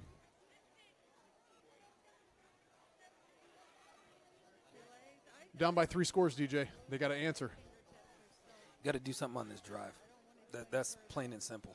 You cannot have a 3-and-out. You can't have a punt. You've got to get this ball down the field and score, get some points and get some momentum. Here comes Oyster. He's going to drop back. He's looking. He's rolling to his right. He's almost sacked on the play and is able to throw the ball away. And it's going to be incomplete.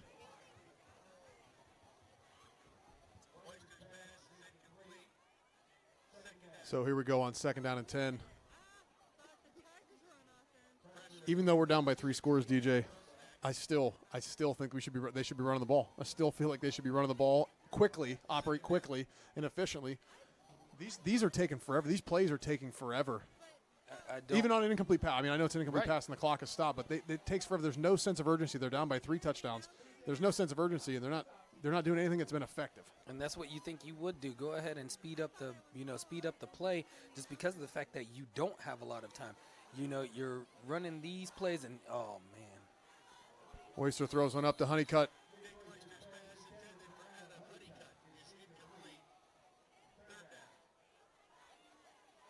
So another incomplete pass on the play, and it's now 3rd and 10.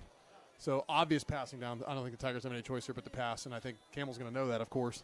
And this is, again, why I mentioned that you still need to continue to run the ball, still need to continue to have that threat of run, play action or pass.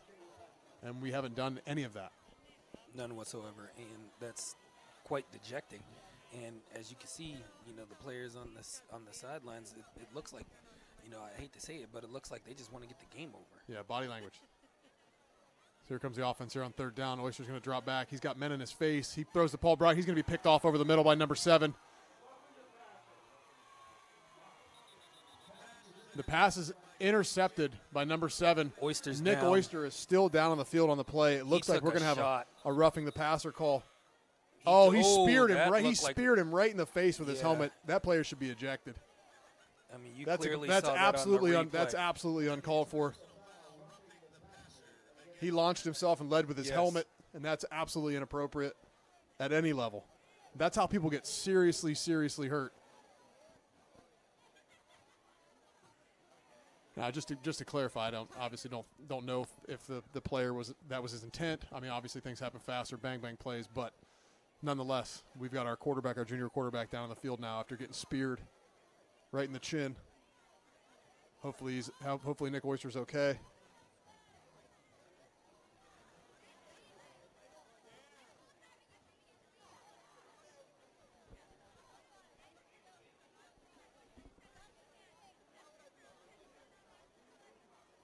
So the Tiger players are just kind of out milling around the field as the coaches are over there checking on number 14, Nick Oyster. You see Jake right out there as well. Here's the sad thing. You got more Camel players kneeling than Newton Falls players and their players down. We don't have any. We have no Newton Falls players kneeling right now while their quarterback is down on the field. But Oyster's back up, and he's coming off the field slowly, gingerly. I'm guessing number 4, Ian King, the backup quarterback, will be taking over for Oyster here, at least on this play, possibly for the series and possibly for the game. I don't know how Oyster's feeling. He looks like he's a little shaken up, understandably, after taking a helmet to the face. Doesn't change things, DJ. We're still down by 3 scores. And right now, I hope Oyster is okay. Right now, it's a change up with Ian King. Let's see what he can do. Yep.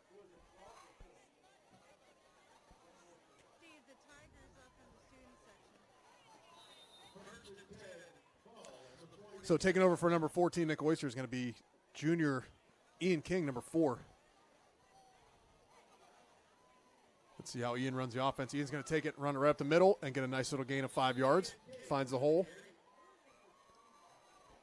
Ian's quickly back up, and this is another thing that as I'm just watching now, I know this has happened throughout the course of the game, but this is another one of those situations where the quarterback just ran the ball to the middle of the field, got a gain of about 7 on the play, then has to get up, run all the way over to the sideline to the coach to get the next play, which it looked like the coach, he barely had to say anything to him when he ran back in with the next play. So just odd to me that that's still the system that's operating here. There's just a lot of things that, you don't, from what we've seen, you have certain teams and King's going to take a sack on the play. Sorry, DJ, but King's going to take a sack on the play. We've got a flag on the play. Let's see what the call is. Yeah, Ian King was sacked quickly on that play. Not sure where that defensive lineman came through, but let's see what the call is.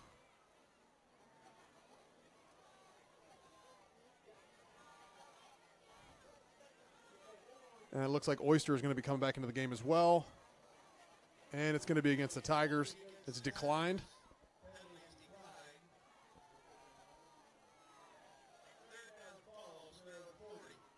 So here comes number 14, Nick Oyster, back into the game after a nice run by Ian King and then a sack. So now we are 3rd and about 12. Clock still running. We're about 5 minutes and 30 seconds left to go here in the 3rd quarter. The Newton Falls Tigers are down 35-16 against the Camel Red Devils. Nick Oyster just re-entered the game, and looks like we're going to have a false start penalty. Yep. So after going through essentially almost the first half with very minimal penalties or minimal mental errors by either team, now all of a sudden in the second half it's just been penalty after penalty. I mean, that's pretty much the only thing that's actually stopping the clock, because both teams are, keeping it for the most part on the ground, and that's what continues to keep it going. Well, let's see what the Tigers can do here on this long third down. See if Oyster can get his feet set here on this obvious passing down. He's got 3 wide receivers. He's going to throw it up again off his back foot. He's got Battison on the play, and I think he pulled that one in. That's a catch. What a great catch by Battison. Amazing body control. He had a man hip to hip with him, and he was able to come inside and make the reception on that play. Great job by Battison.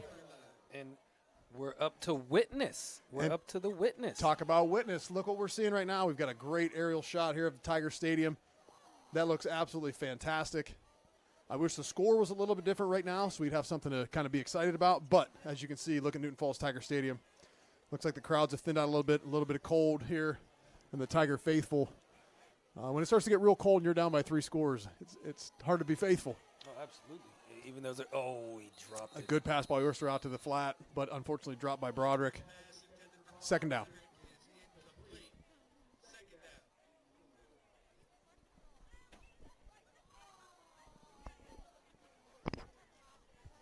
And look at that shot of the complex. Newton Falls High School, ladies and gentlemen, and the Newton Falls High School softball field and the football field, you can see beautifully lit up there. Great shot here by our drone witness here for Newton Falls Television. Indeed. Gregory Films, fantastic. It looks amazing. Let's see what these Tigers can do here on the field. It's going to be a handoff to number 15, Mitchell Harley. He's got a lane. He's going to get about 8 on the play, it looks like, 7 or 8 on the play. So it's going to be 3rd and short, much more manageable.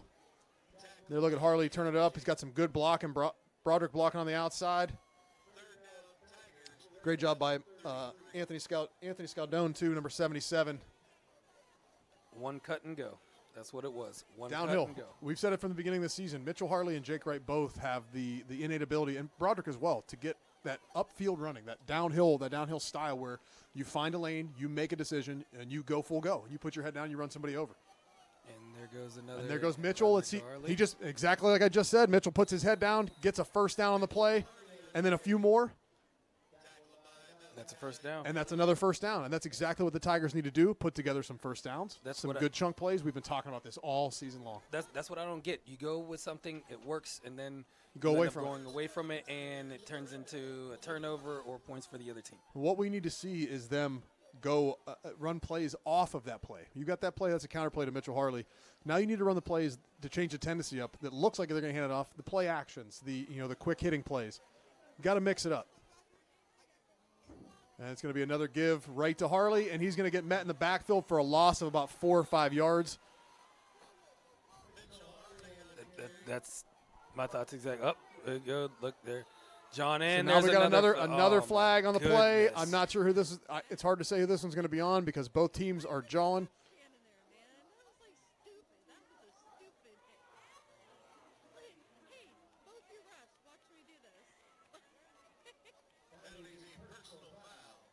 It's going to be a first down for the Tigers, and that was well needed. Yeah, absolutely.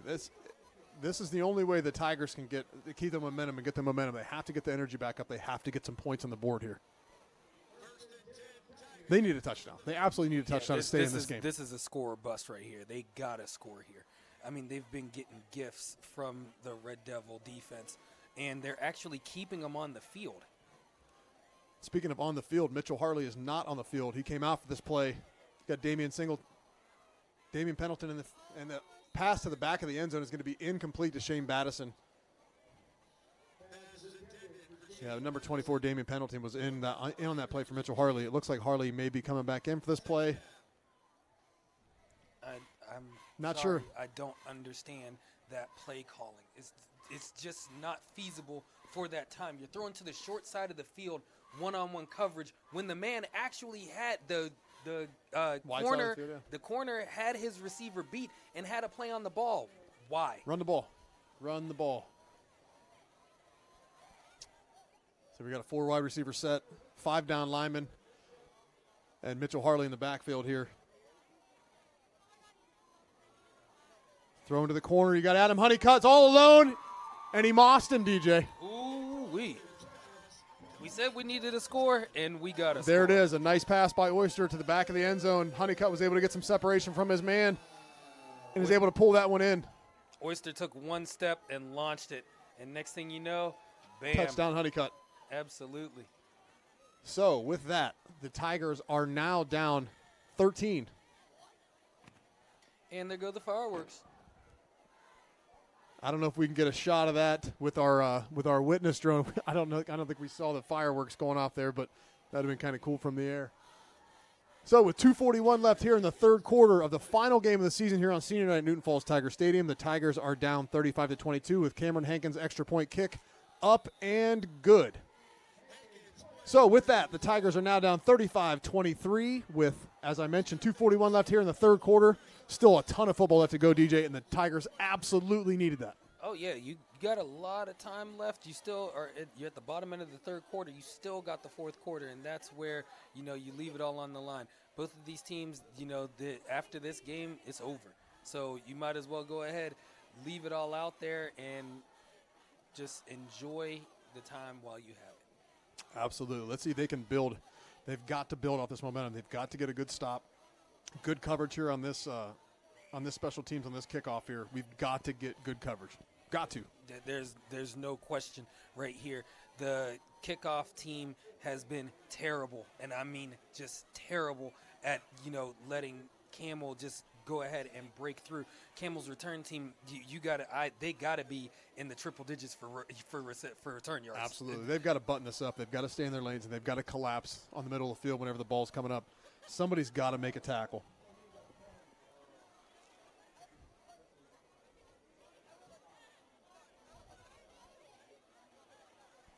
Okay, So is was it there a just penalty? me, Yeah. or yeah, I was I'm going to wondering say, if there is was it a just penalty me, or are they assessed. going a little bit further back than expected? It must have been, I'm assuming there was a penalty assessed or some kind of penalty assessed here on the extra point. I didn't see any flags. I didn't hear see any it calls. I do see a herd of referees down here towards the scoreboard huddled up. So I got a question. Eric, did you see it by chance?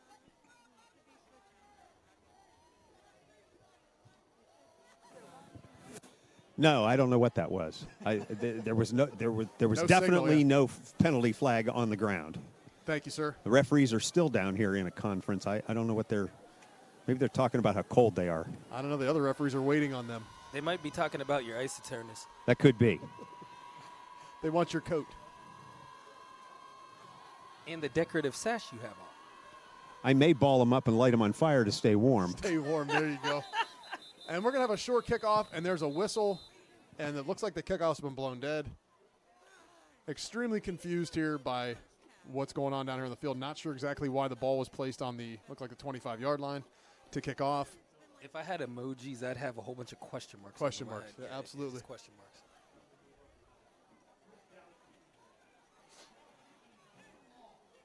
Okay, so let's see.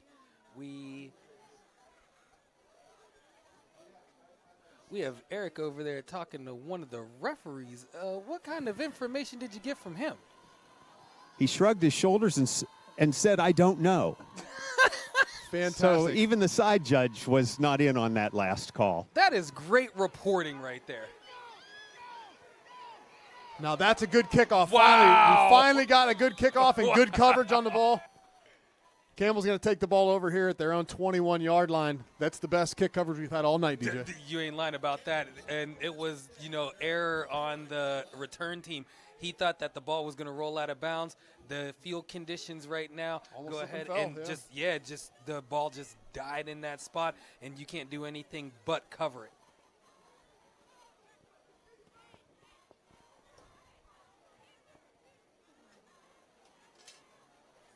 All right, so let's see if this Tiger defense come out here with some renewed energy. Get this ball back. Down by 12 here with 2 minutes and 41 seconds left to go in the third quarter. Still a ton of football, over a quarter of football left to go. Down by only 2 scores. Somebody needs to make a play, and it needs to happen here soon. Get the ball.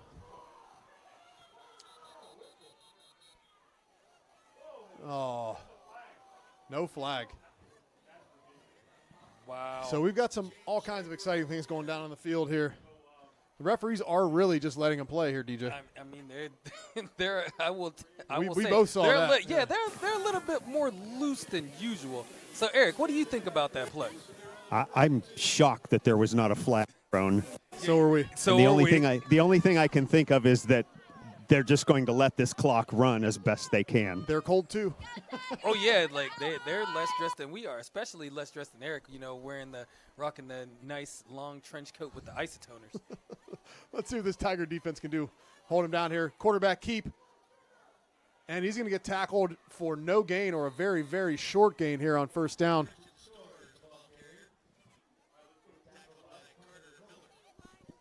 So the clock's rolling here in the end of the towards the end of the third quarter. Tigers really need to buckle down here and not allow a first down on this drive to be able to get the ball back here with some time. I mean, they like we've been saying all game, they're not out of this game. It's just the fact that they end up taking one step forward, 2 steps back. You got a 2nd and 8. Your defense is, starting to get back in the swing of things, and they just gave it up again. And that's another 5 yards. Same thing that we did to them earlier in the game. Yep. So that's just discipline. That's just paying attention to the cadence and paying attention to the ball. So that'll keep Newton Falls. That'll keep them at bay. Here, firing off the line here on the next play. I mean, you can only let them play to a certain extent. I mean, those are procedural plays. Absolutely. You might get away with a holding or a pass interference. You ain't getting away with no false start. Right. So here we go on second down. Campbell's going to take the ball. Handoff up the middle again. Just Newton Falls just doesn't have enough bodies in the middle of the field, enough big bodies in the middle of the field to hold up that offensive line. Like you said, right now, at this point, I'd be running a goal line offense. I mean, like, if you look at least 4 down linemen. Right. Look, 4 big defensive linemen. Camel's game has been jet sweep or draw. And then, if not, play Quarterback keep, action, yeah. quarterback keep, play action over the top. I mean, it's just in a cycle, and you see who's getting the ball the whole time. Number 2 to number 7. Yep. They're doing work. I mean, just look at the clean jerseys, look at the dirty jerseys. You should know who to go after. Absolutely key on him. The defense needs to key on him. And exactly that. Another handoff right up the middle to number 7, and he's met immediately by Paul Broderick. Oh, come on. Here we go again.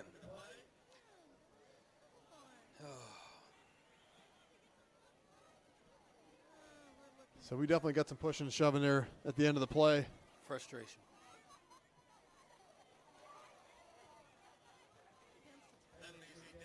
Personal foul against the Tigers. About 16 seconds left to go here in the third quarter. And Campbell, I don't want to say they're driving, but I guess they're driving. They've been getting a lot of help with some penalties. And the Tigers aren't helping themselves. They're shooting themselves in the foot again. We say this week after week. I mean, and it's around that time. You can literally, just go back and see when the penalties start occurring. It's the second half. The time where it's crunch time. They Tired. just can't, it's just they're not up for the challenge. When you start getting tired, start getting the preparation, the mental preparation, and the practice that you've done throughout the week, throughout the months, and leading up to the game, it really starts to come through. When you start getting tired, you don't have a chance to think anymore. You're just reacting, and you're seeing reactions. You're seeing emotional reactions from these guys because they're not able to control themselves for the most part. And you should, with the fact that you're still in this game, that should be the momentum throughout this whole quarter right here, is that you are still in the game. You do not have to win the game, within 2 plays. You're chipping away, and it's working. That's all you need to do. Yeah, they definitely need to stick with what's been working. That's just these chunk plays, the run plays. Mitchell Harley off the edge. We have barely seen Jake Wright at all today after a couple weeks ago performing well. Eric, what do you got down there for us? I found a way to keep warm. I just surround myself with cheerleaders. This is a good gig. This has become a good gig. Who's got the hand warmers? I do. You have a hand warmer. Good. Anybody else have a hand warmer? You have a hand warmer. And you? Got a bunch. All right, you guys are dismissed. I got my hand warmers, and we're all set for the fourth quarter. We're gonna pull this out. I hope so. Can we make it happen? I told them that since it's senior night that I was a senior citizen, so they're helping me out here. Back up to you guys in the booth. Thanks, Eric. I can't believe they actually gave you all of their hand warmers. Like, You have 3 pairs of isotoners, dude.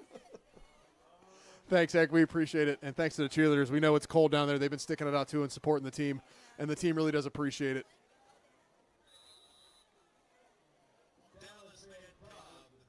So down on the field on first down, looks like a gain of about 4 yards on the play.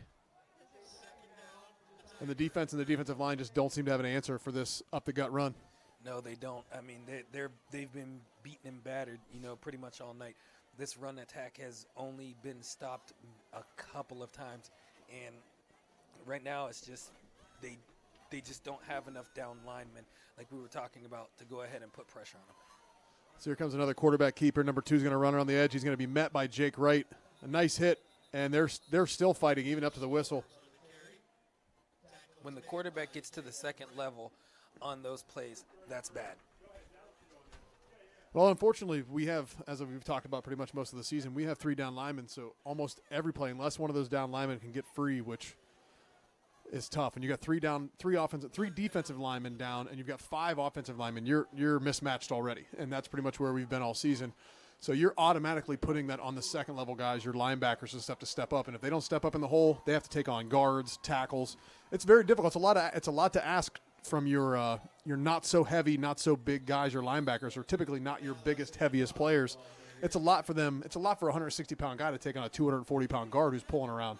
It's a lot to ask somebody to do that. So, again, as we've talked about most of the season, I would have personally liked to see them add another defensive lineman, just a bigger body, one of the offensive linemen to do dual duty and really help out this defensive line, because this is where they've been getting gashed all season long, is between the tackles. They've been averaging 4 and 5 yards per carry between the tackles game after game after game, and we haven't changed anything. And it clearly shows. It clearly shows, Brian. And we just don't understand. We in the booth up here cannot understand like what the mentality is for that. To not change anything. Exactly, and just keep rinse, repeat, recycle, and it's not working. Well, we all know, everybody knows that we unfortunately early on in the season, the senior quarterback, Ivan Howard, was injured, broke his clavicle. I actually had a chance to talk to Ivan earlier before the game and asked him. I know I believe he went to go see if he'd be able to play tonight, because it's been several weeks, and he went and got checked out and unfortunately was not able to get medically cleared. His shoulder's still healing, and to come out here and play tonight could have possibly put himself at risk, could get injured further, so he wasn't able to play. So it's really disappointing. As you see here, number 2 taking the ball on a pitching the ball to number 6 here on the outside, turning it up, and it looks like it's going to be second and about 2 yards here from the 4-yard line of the Tigers. And to say Ivan was a senior this year. Yeah, absolutely. Ivan, senior quarterback Ivan was. It's really unfortunate he wasn't able to play. As Campbell scores yet again, another touchdown here. And the score is going to be, right now before the extra point, is going to be 41-23. The Red Devils have extended their lead yet again. And there's just been, the defense of the Tigers has just had no answer. They're gassed. They're gassed. Spirits are down, and then tempers flare, and that's just not a winning combination. Well, regardless, as we've talked about all night long, regardless of the extra point here, the seniors, we really want to give a shout out to the seniors here from this football team. Absolutely. And there's quite a few of them. We had a pretty senior-heavy team, as that extra point is no good. So the score will remain 41-23 here with 9:49 left to go in the game. But as I mentioned, DJ, that we talked about earlier, all these seniors, I'd like to give just a shout out to the seniors that we have on the team here. Just kind of give each one of them a second to talk about what they've done for the team here. So, first we've talked about Jake Wright pretty much all the entire season. Absolutely. And he's been a phenomenal player. He's really left his heart and stuff on the field. Well, I'll tell you what, we'll get back to the seniors here shortly. But the return team here, we've got to get this ball. We've got to go down and score again. We've got to keep answering. You got to keep answering the bell. Yeah, and that no questions asked. And it's tough sledding right now, man. Just tough sledding. It is, and I hope the coaching staff and I hope the players and the senior leaders that are on the team can keep their composure and keep the other guys' composure and continue to play as a team here. Not get any stupid penalties, not do anything dumb, get in fist fights or any after the play type stuff, like we talked about in between the lines, whistle to whistle, nothing more. And then when this game is, no matter how this game ends up shaking out, just leave it all on the field. That's the best thing these players can do. So here comes Camel now, getting ready to kick off yet again to the Tigers here with 9:49 left in the fourth quarter. Let's see what the return team can do. So it's going to be a short kickoff. It's going to go right to Christian McCabe, who catches it on the run, puts his head down, and gets out to about the 42-yard line. So, DJ, as I was talking about already, we touched on Jake Wright here. Let's talk about some of the seniors. Just kind of want to highlight some of these seniors here. So this is going to be their last football game, their last high school football game of their career. And we mentioned senior Jake Wright, number 1. I talked about him, a couple weeks ago. I talked to, Jake Wright, before that game, and he's like, hey, where's my shout out been all season from you? And I'm like, hey, well, show me something that you could go ahead and earn it. Yep. And he went out there and balled out against Lisbon. Absolutely did. Another one of our seniors tonight is number 3, Brant Bungard. Brant's he's been an integral part of this defense as well. Making play, he's made a lot of plays this year. And there you see, there's Brant Bungard there, number 3. Great job, Brant, so far this year. I know it didn't go exactly how everybody wanted it to. And even though we still have some time left in this game, it's kind of gotten away from us as Nick Oyster's going to throw one away here out of bounds to nobody. Our next senior is number 5, Dominic Hunt. Dom is another one of these standout defensive players. Early in the season, Dom was used a little bit more heavily as a fullback, running back option. We haven't seen a whole lot of Dom on offense at all towards the later part of the season, but Dom has also been a big part on defense as a linebacker. So great job, Dom, and great season. Right now, the Tigers coming out on 2nd and 10. Got Oyster checking the field. He's got Battison in one-on-one coverage down at the bottom of the field. Oyster again throws off of his back foot to nobody. Not sure who he saw there on that play, DJ. Not sure what the route combinations, what that was supposed to be. But again, Oyster's throwing off his back foot, and that's not a good recipe. Not at all. But as I mentioned, we've got some more seniors here to talk about, and one of the main seniors here on the team that's really helped out. We've called his name tonight. He caught a touchdown pass. Is number 10, Adam Honeycutt. Adam, you know what, DJ, you and I have talked about it quite a bit. He's been a weapon here on the offense, pretty much all season long. Would have loved to see him get a little bit more involved, or kind of incorporate and create some plays just specifically for him. Again, losing your senior quarterback makes it really hard. Makes it hard on your replacement quarterback to come in. But Adam's done an admirable job so far this season. And good luck, Adam, with everything else you do here. And great job this year playing football. So the Tigers, I missed that, DJ. Somehow we are now. It's third and forever. 3rd and 400 yards, apparently, is what it looks like. And 3rd and a mile. There was a penalty. So Oyster's going to chuck one up here. He's got Adam Honeycutt, who slips, tries to set his feet and slips. The ball is a little bit underthrown to number 10, Honeycutt. And it looks like the Tigers are going to bring out the punt team here with 9:30 left to go here in the fourth quarter. That was just a good play by the defender. Yeah, that was a tough one. So to continue on with some of our seniors and kind of give some of our seniors a shout out, we've also got Paul Broderick. We've talked about Paul, all season long as well. Paul's been an integral part of the offense and defense. As he mentioned at the beginning of the game, before the game, about what he's accomplished. I think they said he led the ACC, the AAC, the All-American Conference in receptions, or some stat, something along those lines. I can see why. You see how important he is to this team. He's had a huge impact. I wish we could have got a few more wins. Oh, absolutely. But again, great job this season, Paul. It's been impressive to watch you play, and I look forward to what you guys do here in the future.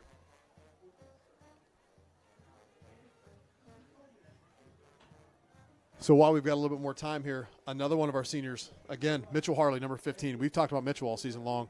I keep saying this about the seniors because these guys are the lifeblood of the team. Mitchell's got a lot of passion, a lot of fire. You see how he's run the ball. When he gets the ball, he puts his head down, he runs hard. Great kid. He's one of those, very fiery, very just ready to go. High motor all the time and very aggressive. So great job so far this year, Mitchell. Hope to see some more good things from you, and keep it up. And right now we got the punt, and it's going to be 4th and 27. So 4th and forever, 4th and 300. 4th pretty and a much. mile. 4th and a mile. Let's see. I don't think the Tigers are going to fake on this one. You got Jake Wright back to punt. Gets off a short punt, doesn't make it back to midfield, and Campbell's going to take over the ball in Newton Falls territory at about the 46 or 47-yard line. Let's see what the Newton Falls defense can do here. Hopefully something. I'll tell you, it's looking. They look Bleak. kind of dead. Yeah, they look kind of dead down there. They look kind of. It's looking bleak. Yeah, there's not a lot of energy. I think this team's kind of feeling that this game slipped away from them, and they've kind of missed some of their opportunities.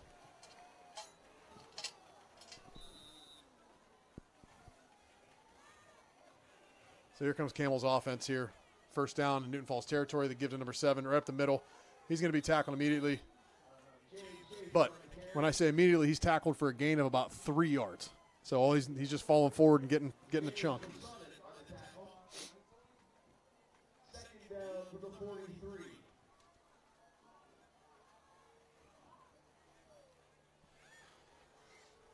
So our next senior that we have is Cameron Hankins, number 18, Cameron Hankins. Cameron has been one of the most solid players all season long.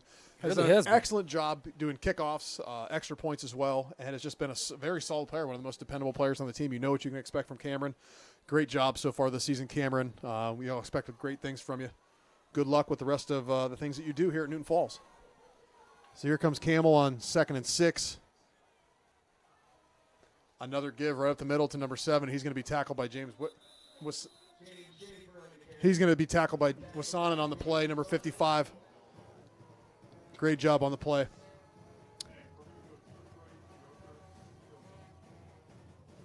So on that, our next senior, number 57, Aiden Knight. Aiden has been another one of the standout defensive linemen here for the Tigers and offensive linemen as well.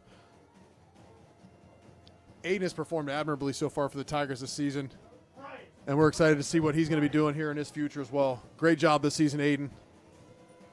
Let's see what Campbell does here on 3rd and 4. It's going to be a quarterback keep. He's going to try and bounce it outside. He's going to be met by Jake Wright, and he's going to break a tackle, and it looks like he's going to have enough for the first down after that second push. Jake Wright wasn't able to bring him down, and because of that, the quarterback was able to get the push and get the first down. The clock will continue to roll. So 1st and 10, Campbell. So our next senior is going to be number 71. Going to be number 67, Logan Clonch. Logan has done a good job here for the Tigers this year. Also a member of the band. We got to see him out there perform at the band during halftime, which is great to see. Great job this season, Logan, and good luck with everything you do. So here we go, Campbell again on first down. A little over 7 minutes left to go in the game, and they are just running the same play over and over again. But he's going to be tackled in the backfield by number 88, Bryce Moran, and cleaned up by number 55, James Wasanen on the play. Tackle for a loss. It's one of those few plays that, you get to see every now and again, but they just don't happen, Enough. back to back enough. The consistency. We definitely need more consistency.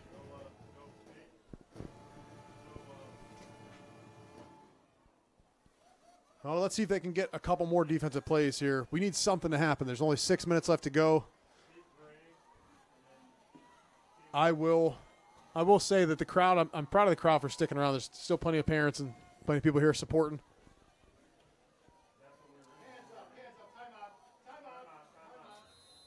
It looks like Campbell's going to call a timeout on the play. They had all 3 of them. So Campbell takes a timeout. With that timeout, some more of our seniors here. So number 71 is Chris Wilcox. Another senior. DJ, we've seen Chris perform admirably. He's a big, strong guy. He's played really well in the defensive line. Is one of the leaders on the team. Wish we could call his name out more and see some more from Chris. But good luck with everything you do this year, and it's been fun watching you play. Absolutely. We've also got Patrick Nisley, number 72. Patrick's played well for the Tigers this year. I think he was injured and had some issues, but good luck with everything you do in the future there, Pat. Number 73, Zach Brewer, senior offensive tackle, has also played really well, has been kind of a stalwart on the offensive line, has really helped lead this team. Again, wish we could get some more wins out of it, but Zach's played admirably. He's tried really, really hard. Good luck, Zach, with everything you do, and a great season. Number 75, Andrew Steffens. Unfortunately, Andrew's been injured. He had an injury earlier in the season, has not had a chance to play a whole lot towards the end of the season. But while he was in, Andrew was definitely an integral part of the offensive line, kind of solidifying the middle of that offensive line. So it was a big loss to lose Andrew. But we wish Andrew the best of luck in everything that he does here in the future. And Campbell's going deep here on this pass, and it's going to be broken up deep in the backfield, or deep. No, he caught that. You're kidding caught me. that. No, I'm not. He caught that. Talk about jumble. Oh, I thought the ball. I absolutely thought the ball hit the check ground. out Let's this see the replay here as the quarterback pulls it out. Got Aiden Knights in That his was face. a phenomenal aerobatic catch. And let's see the hands. Oh, he did. What a great catch by I believe that's number 8 on the play. What And a way great to have catch. control of the ball. Great And body control. Great fantastic concentration. Never quit. Never gave up. and Campbell's going to get in and score for the touchdown. A little bit of salt in the wound there, DJ. Yeah, I think this is going to go to running clock.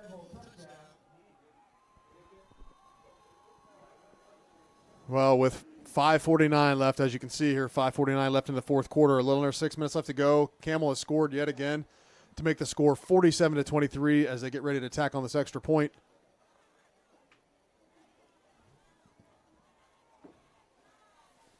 And unfortunately, Newton Falls' defense has just not had any answers, and the offense has just not been able to keep up. The defense is tired. They're tired. They're not getting it. They can't get off the field, and that's the problem. And the extra point's going to be good. Sorry, DJ. Oh, no, you're fine. You have to get off the field, and your defense has to help your offense get off the field. Get your offense onto the field. Well, we have our, even with that score, as we've been talking about our seniors, we have one last senior to go. I would like to go ahead and do this one. Let me step back and do this one. This is Bryce Moran. He is a backbone of the Newton Falls defense. And I just want to go ahead and give a special shout out to him and to his dad, who walked across the field with him, which is actually my friend, my man, standing here in the booth with me, Brian Crop. Thank you, sir. Yeah, no, that was I have to say that was a very proud moment. I've been super proud of Bryce. He's played really, really hard. This is the first time he's played football since his freshman year. He decided to come out his senior year and play. His mom and I couldn't be more proud of him. He has been a leader on the team, and he's earned his spot. And like I said, I can't reiterate how proud I am to get to walk him across the field.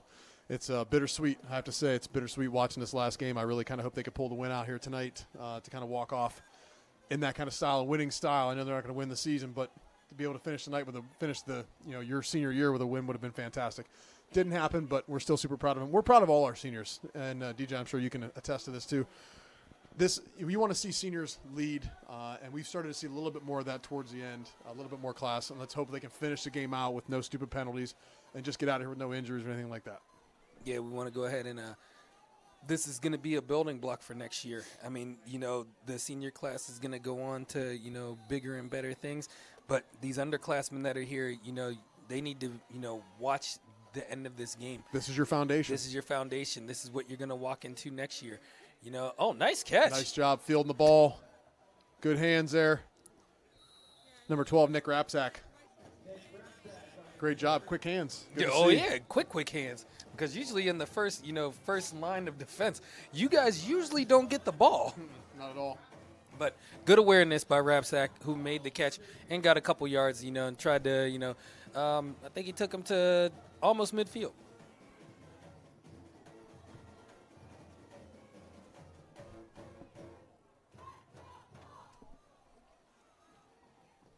And DJ, we just kind of went over all of our seniors, and we mentioned Jake Wright a couple times. Let's throw it there. There he is. That's the guy right there, number 1. We didn't forget about you, big fella. We absolutely didn't forget about him. We talked about him. We just didn't get a chance to see him. Jake has been. You can't ask for a better leader, a better person to represent your team. The energy and the passion. You and I touched on it quite a bit a couple weeks ago. and gave him a little shout out and stuff. But we really mean it. We've watched these guys play all season long, and you can see there's certain players that just have heart. There's certain players that leave it all on the field. There's certain players that bring it every single game, and they give their all. They give 110% no matter whether they're winning or losing, no matter what the situation is. And Jake's one of those players. So, tip of the cap to Jake. I know it's been a tough senior season. I know this has been a tough game, I'm sure, but guys like that they end up succeeding. They end up doing really, really well in life, and I wish the best to Jake and all the rest of the seniors as well. Oh, for sure. And and right now it looks like they're going ahead and, the seniors are coming out and they're putting some of the young guys in. I don't know, DJ. If it was me, it was senior night, I wouldn't want to come off the field. Yeah, that's what I'm saying. But you'd have to drag me off the field. Doing things a little bit different. Well, let's see what the offense can do here that they've got on the field. Ian King in at quarterback. He's going to keep it. He's going to roll to his right. He's got a man downfield, and it's tipped, and it's going to be nice caught. Catch. Tipped and caught by number 13, John DeFalla. Again, great body control, great concentration on the reception. A little bit of a wounded duck coming out of King's hand there, but it was able to get to his receiver. Hey, a wounded duck can still fly. Absolutely. And that's exactly what happened. Great catch. Great catch on the play. So,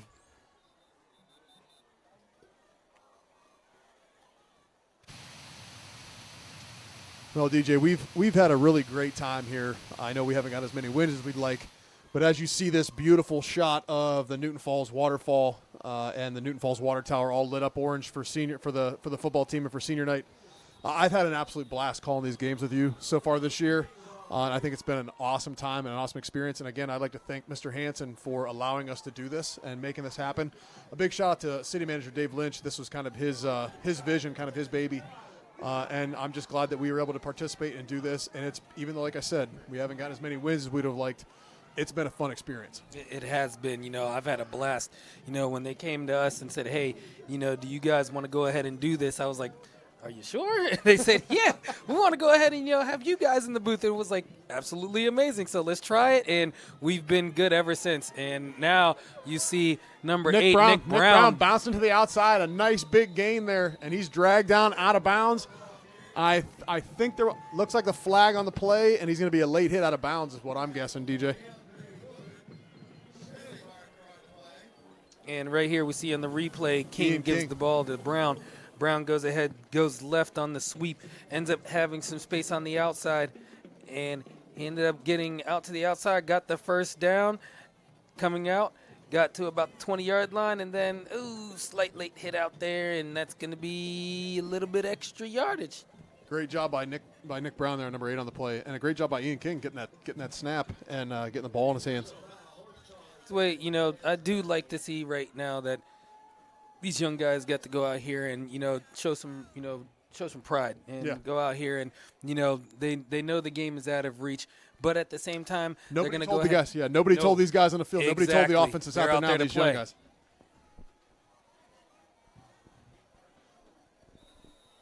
Yeah, nobody told the backups here, the guys that have come into the game to take over for the seniors and juniors that have come out.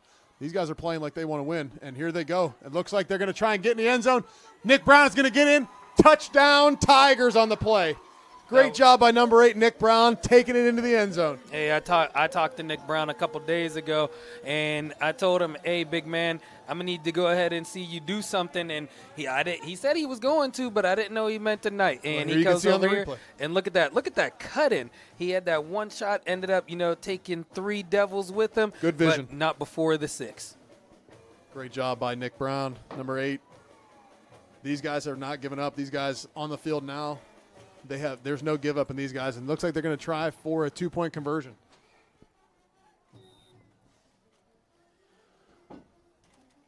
So let's see if we can get a little bit of momentum here. I know there's only 3:45 left in the game. Ian King's going to throw a fade out to the corner. Looks like Nick Rapsack is going to have pass interference. That's going to be pass interference. Yeah, that was nice though. Did you see the 1-step drop? Look, King 1 step, ball up in the air. Next thing you know, a little bit too much touchy. You can't have it. You can't face guard like that. I'll tell you what, great job by number 12, Nick Rapsack, though, on trying to play the ball. That's how you do it. You watch the ball in. You don't try to jump too early. You try to high point the ball, and he did. He was actually, because he tried to high point the ball, he was pass interfered on the play. And now you get another shot at You it. get a 1 yard. Let's punch it right here for the 2-point conversion.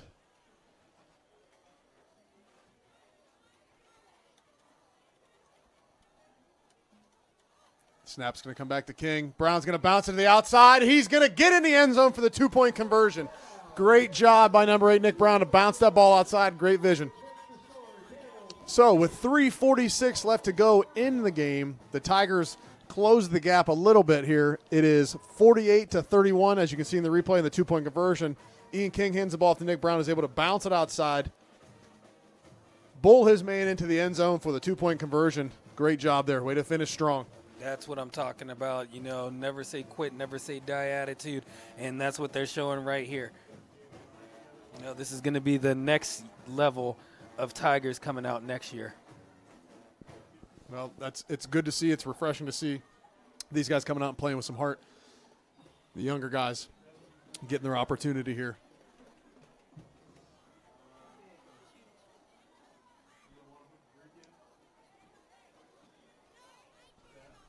Well, while we've got some time here in between possessions here, as we've mentioned many times throughout the course of the evening, we'd like to mention again, our sponsors have been really fantastic here.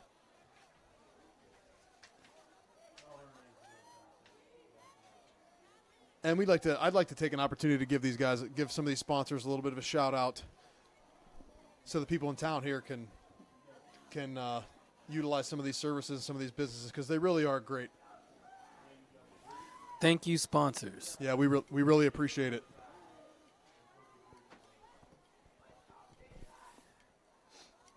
Thank you, Gregory Films. Yeah, we really do appreciate it. It's been, like I said, we said earlier, it's been a lot of fun here. We've had a really great experience, and we want to thank Mr. Hansen for making this possible, and we hope in the future that the other sports and other teams will take this as an example and try to do something similar. And Newton Falls attempts the onside kick, and Hankins' kick goes right to the camel, and we're going to hopefully not get a late hit out of bounds. Hey, I want to go down there to Eric. You know, we haven't been talking to Eric. You know, he's been down there as a frigid ice cube. He's in the middle of the game. Eric, what's going on down there, my brother? A lot of hard hitting. That was a little too close for comfort. I thought you were in the play. Yeah, I left my cup and helmet at home, so I'll just I'm content to be on the sidelines behind the cheerleaders. Taking their hand warmers. These guys are playing. It's a phenomenal thing to watch. The attitude change, the difference. These underclassmen, they're out here playing right now, running on and off the field between plays, Playing with heart. You're seeing a lot of heart. Absolutely. This game's not over for them. This game, they're going to give it every bit of what they got. And hopefully they can carry this this consistency and this attitude into the next season. That'd be a good building block to start with. They definitely need it. Eric, thanks so much. We really appreciate all your help and everything you've done for us down on the sidelines this season. It's been really great working with you as well. Well, thanks, guys. It's been a lot of fun. I appreciate the camaraderie and the fun and all the action. Well, I wish these could have turned into a lot more wins. It would probably been a lot more fun for everybody involved, us, all the rest of the people here working, all the fans, the players, the cheerleaders, everybody else involved. But you do with what you can, with what you have. Exactly. And, you know, from the beginnings of this till now, we have come up so much every game, every play, and we've had nothing but fun. You know, we've got our film family, plus we got, you know, our Tiger family, and everybody is family. Absolutely. Just wish we could have squeaked out a few more wins. Oh, I'm right there with you. I'm right there with you. All right, with 3:15 left to go here in the game, Campbell's still running the ball. And as Eric had mentioned, you can see these underclassmen, there's no down in them. There's no bad body language. These guys are flying around the field trying to make plays, which is good to see. It's kind of refreshing. It's good to see that high energy level, even though we're down. Let's see if they can make a play here. Maybe get a turnover would be fantastic. It would be amazing to go ahead and, you know, just have the defense come out and give us, one for the Gipper. Something, yeah, right. One for there's a fumble. There it is. And what I tell you, Newton Falls is on the ball. What a great call. Hey, I'm just saying there was one for the Gipper. And Thank we've got you a very flag much. on the play. Looks like some extracurricular activity. And they're still not done. Oh, they still scrapping.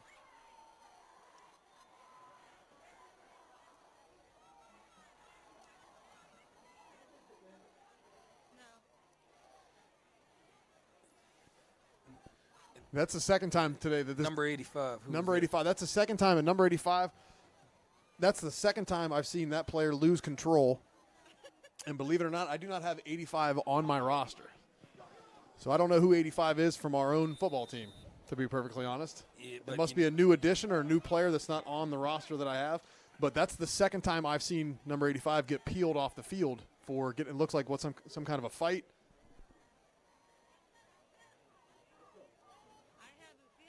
And what's So, going on right here? I'm not Did sure call if the they just game? called the game. They might have called the game. I think they did just call the game. So with 2 minutes left to go in the fourth quarter.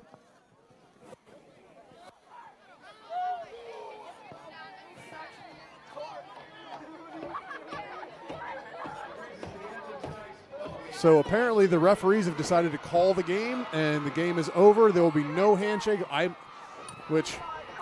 Eric, what do you got for us down there? Game is called. There's a lot of attitude out here. There was a player, I believe that player was ejected, and the referees just stopped the game, and the coaches had no argument. So that's it for senior night tonight for the Tigers. So the senior season is over with 2 minutes left to go. Go ahead, Eric. 2.5 minutes left in the game, and 2 minutes 34 seconds left in the game. Obviously, they weren't going to come back, but attitudes, temperature, field conditions, everything just said go home. Oh, what a So shame. the players will now. Go ahead. The Sorry. players go down to final time. They will play the alma mater, and the senior players can enjoy that one final time. I'm sorry, but for that being your senior game, this is your senior night on your field, and to have the game called at 2 minutes and 34 seconds because you can't hold your attitude. Extremely unfortunate. Ridiculous. It is ridiculous. It's a shame, and it's unfortunate the seniors didn't get to play the last part of their game. Eric, thanks. We really appreciate you down there and giving us a little bit of insight again. I don't know if you're going to make your way down to where the players and the band are for the alma mater, but as you can see, Campbell's team is leaving the field. They're excited. They're scurrying. Yeah, they're excited, and they're happy. They're going to leave here with a win. I will go down and join the football team and the band and the cheerleaders for the alma mater for the final time. And then at that point, I'll use my remote start, get my car warmed up. Listen, as a quick aside, when I went to buy my car, it was a used car a couple of years ago. One of the features that the salesman told me about was this heated steering wheel. I was buying the car in August, and I told him that was the dumbest thing I'd ever seen. You love it now. It's my favorite feature now. It's almost as good as that caramel apple cake that I had last time. Oh, stop it, isotoner. Let's go. Let's Guys, see that. thank you very much. You have a wonderful off season, and I'm sure I will see you at basketball games, Absolutely. football games, and right now at the alma mater bandstand. Thanks, Eric. Good We night, appreciate guys. it. Thank you. Good night. So as we can see and hear down here on the field, we can see the band one last time tonight and the seniors one last time tonight. It's a somber mood, unfortunately, with the game being canceled, ended with 2 minutes left on the clock still, and the Tigers losing tonight's game. Heads are heavy. Hearts are heavy, I'm sure. This is the last time the seniors are going to get to play on this field. And that's it for the alma mater as the players make their way off the field. Well, that was not the way that we wanted our season to be ended, but I'd like to thank everybody from Gregory Films, Mr. Tom Gregory and Sal Calderon. I'd like to thank Tom Gregory Jr. and Lacey Whitmore as well, Steve Hardinger, Amy Klaus, Maggie Young, and the Newton Falls City Manager David Lynch for making this happen. I'm Brian Kropp. My man DJ Robinson here says JD, but this is DJ Robinson. My man. Eric Thompson down on the field. Thank you so much. Noah Baker, Breonna Stimpert, Lacey Whitmore, and special thanks to the IT department of the Newton Falls High School Thanks again to everybody that's made this possible. We really appreciate it. Again, big shout out to Mr. Hansen for making this happen and allowing us to do this. It was great. We really appreciate it. And Yes. thanks, DJ. Thank you very much. Thank you, Newton Falls. And I want to say, a special congratulations to my man Brian with his son with the graduating. Thanks, man. I appreciate that. Graduating, definitely senior night. And I want to shout out Tasha, Olivia, Addison, Alex, and Devin. Thanks, DJ. All right, everybody. Thanks again for tuning in. Please stay tuned. We're going to try and hopefully get some broadcasts of some other events. But please stay tuned. Come out and support your Tigers. For the rest of the season, we've got basketball coming up. You got baseball in the spring, softball. Make sure you guys are coming out and supporting the team as we get ready to take off. You see this beautiful shot here of the Newton Falls Water Tower all lit up orange in the waterfall. Thanks, everybody. Have a great night, and go Tigers. Go Tigers.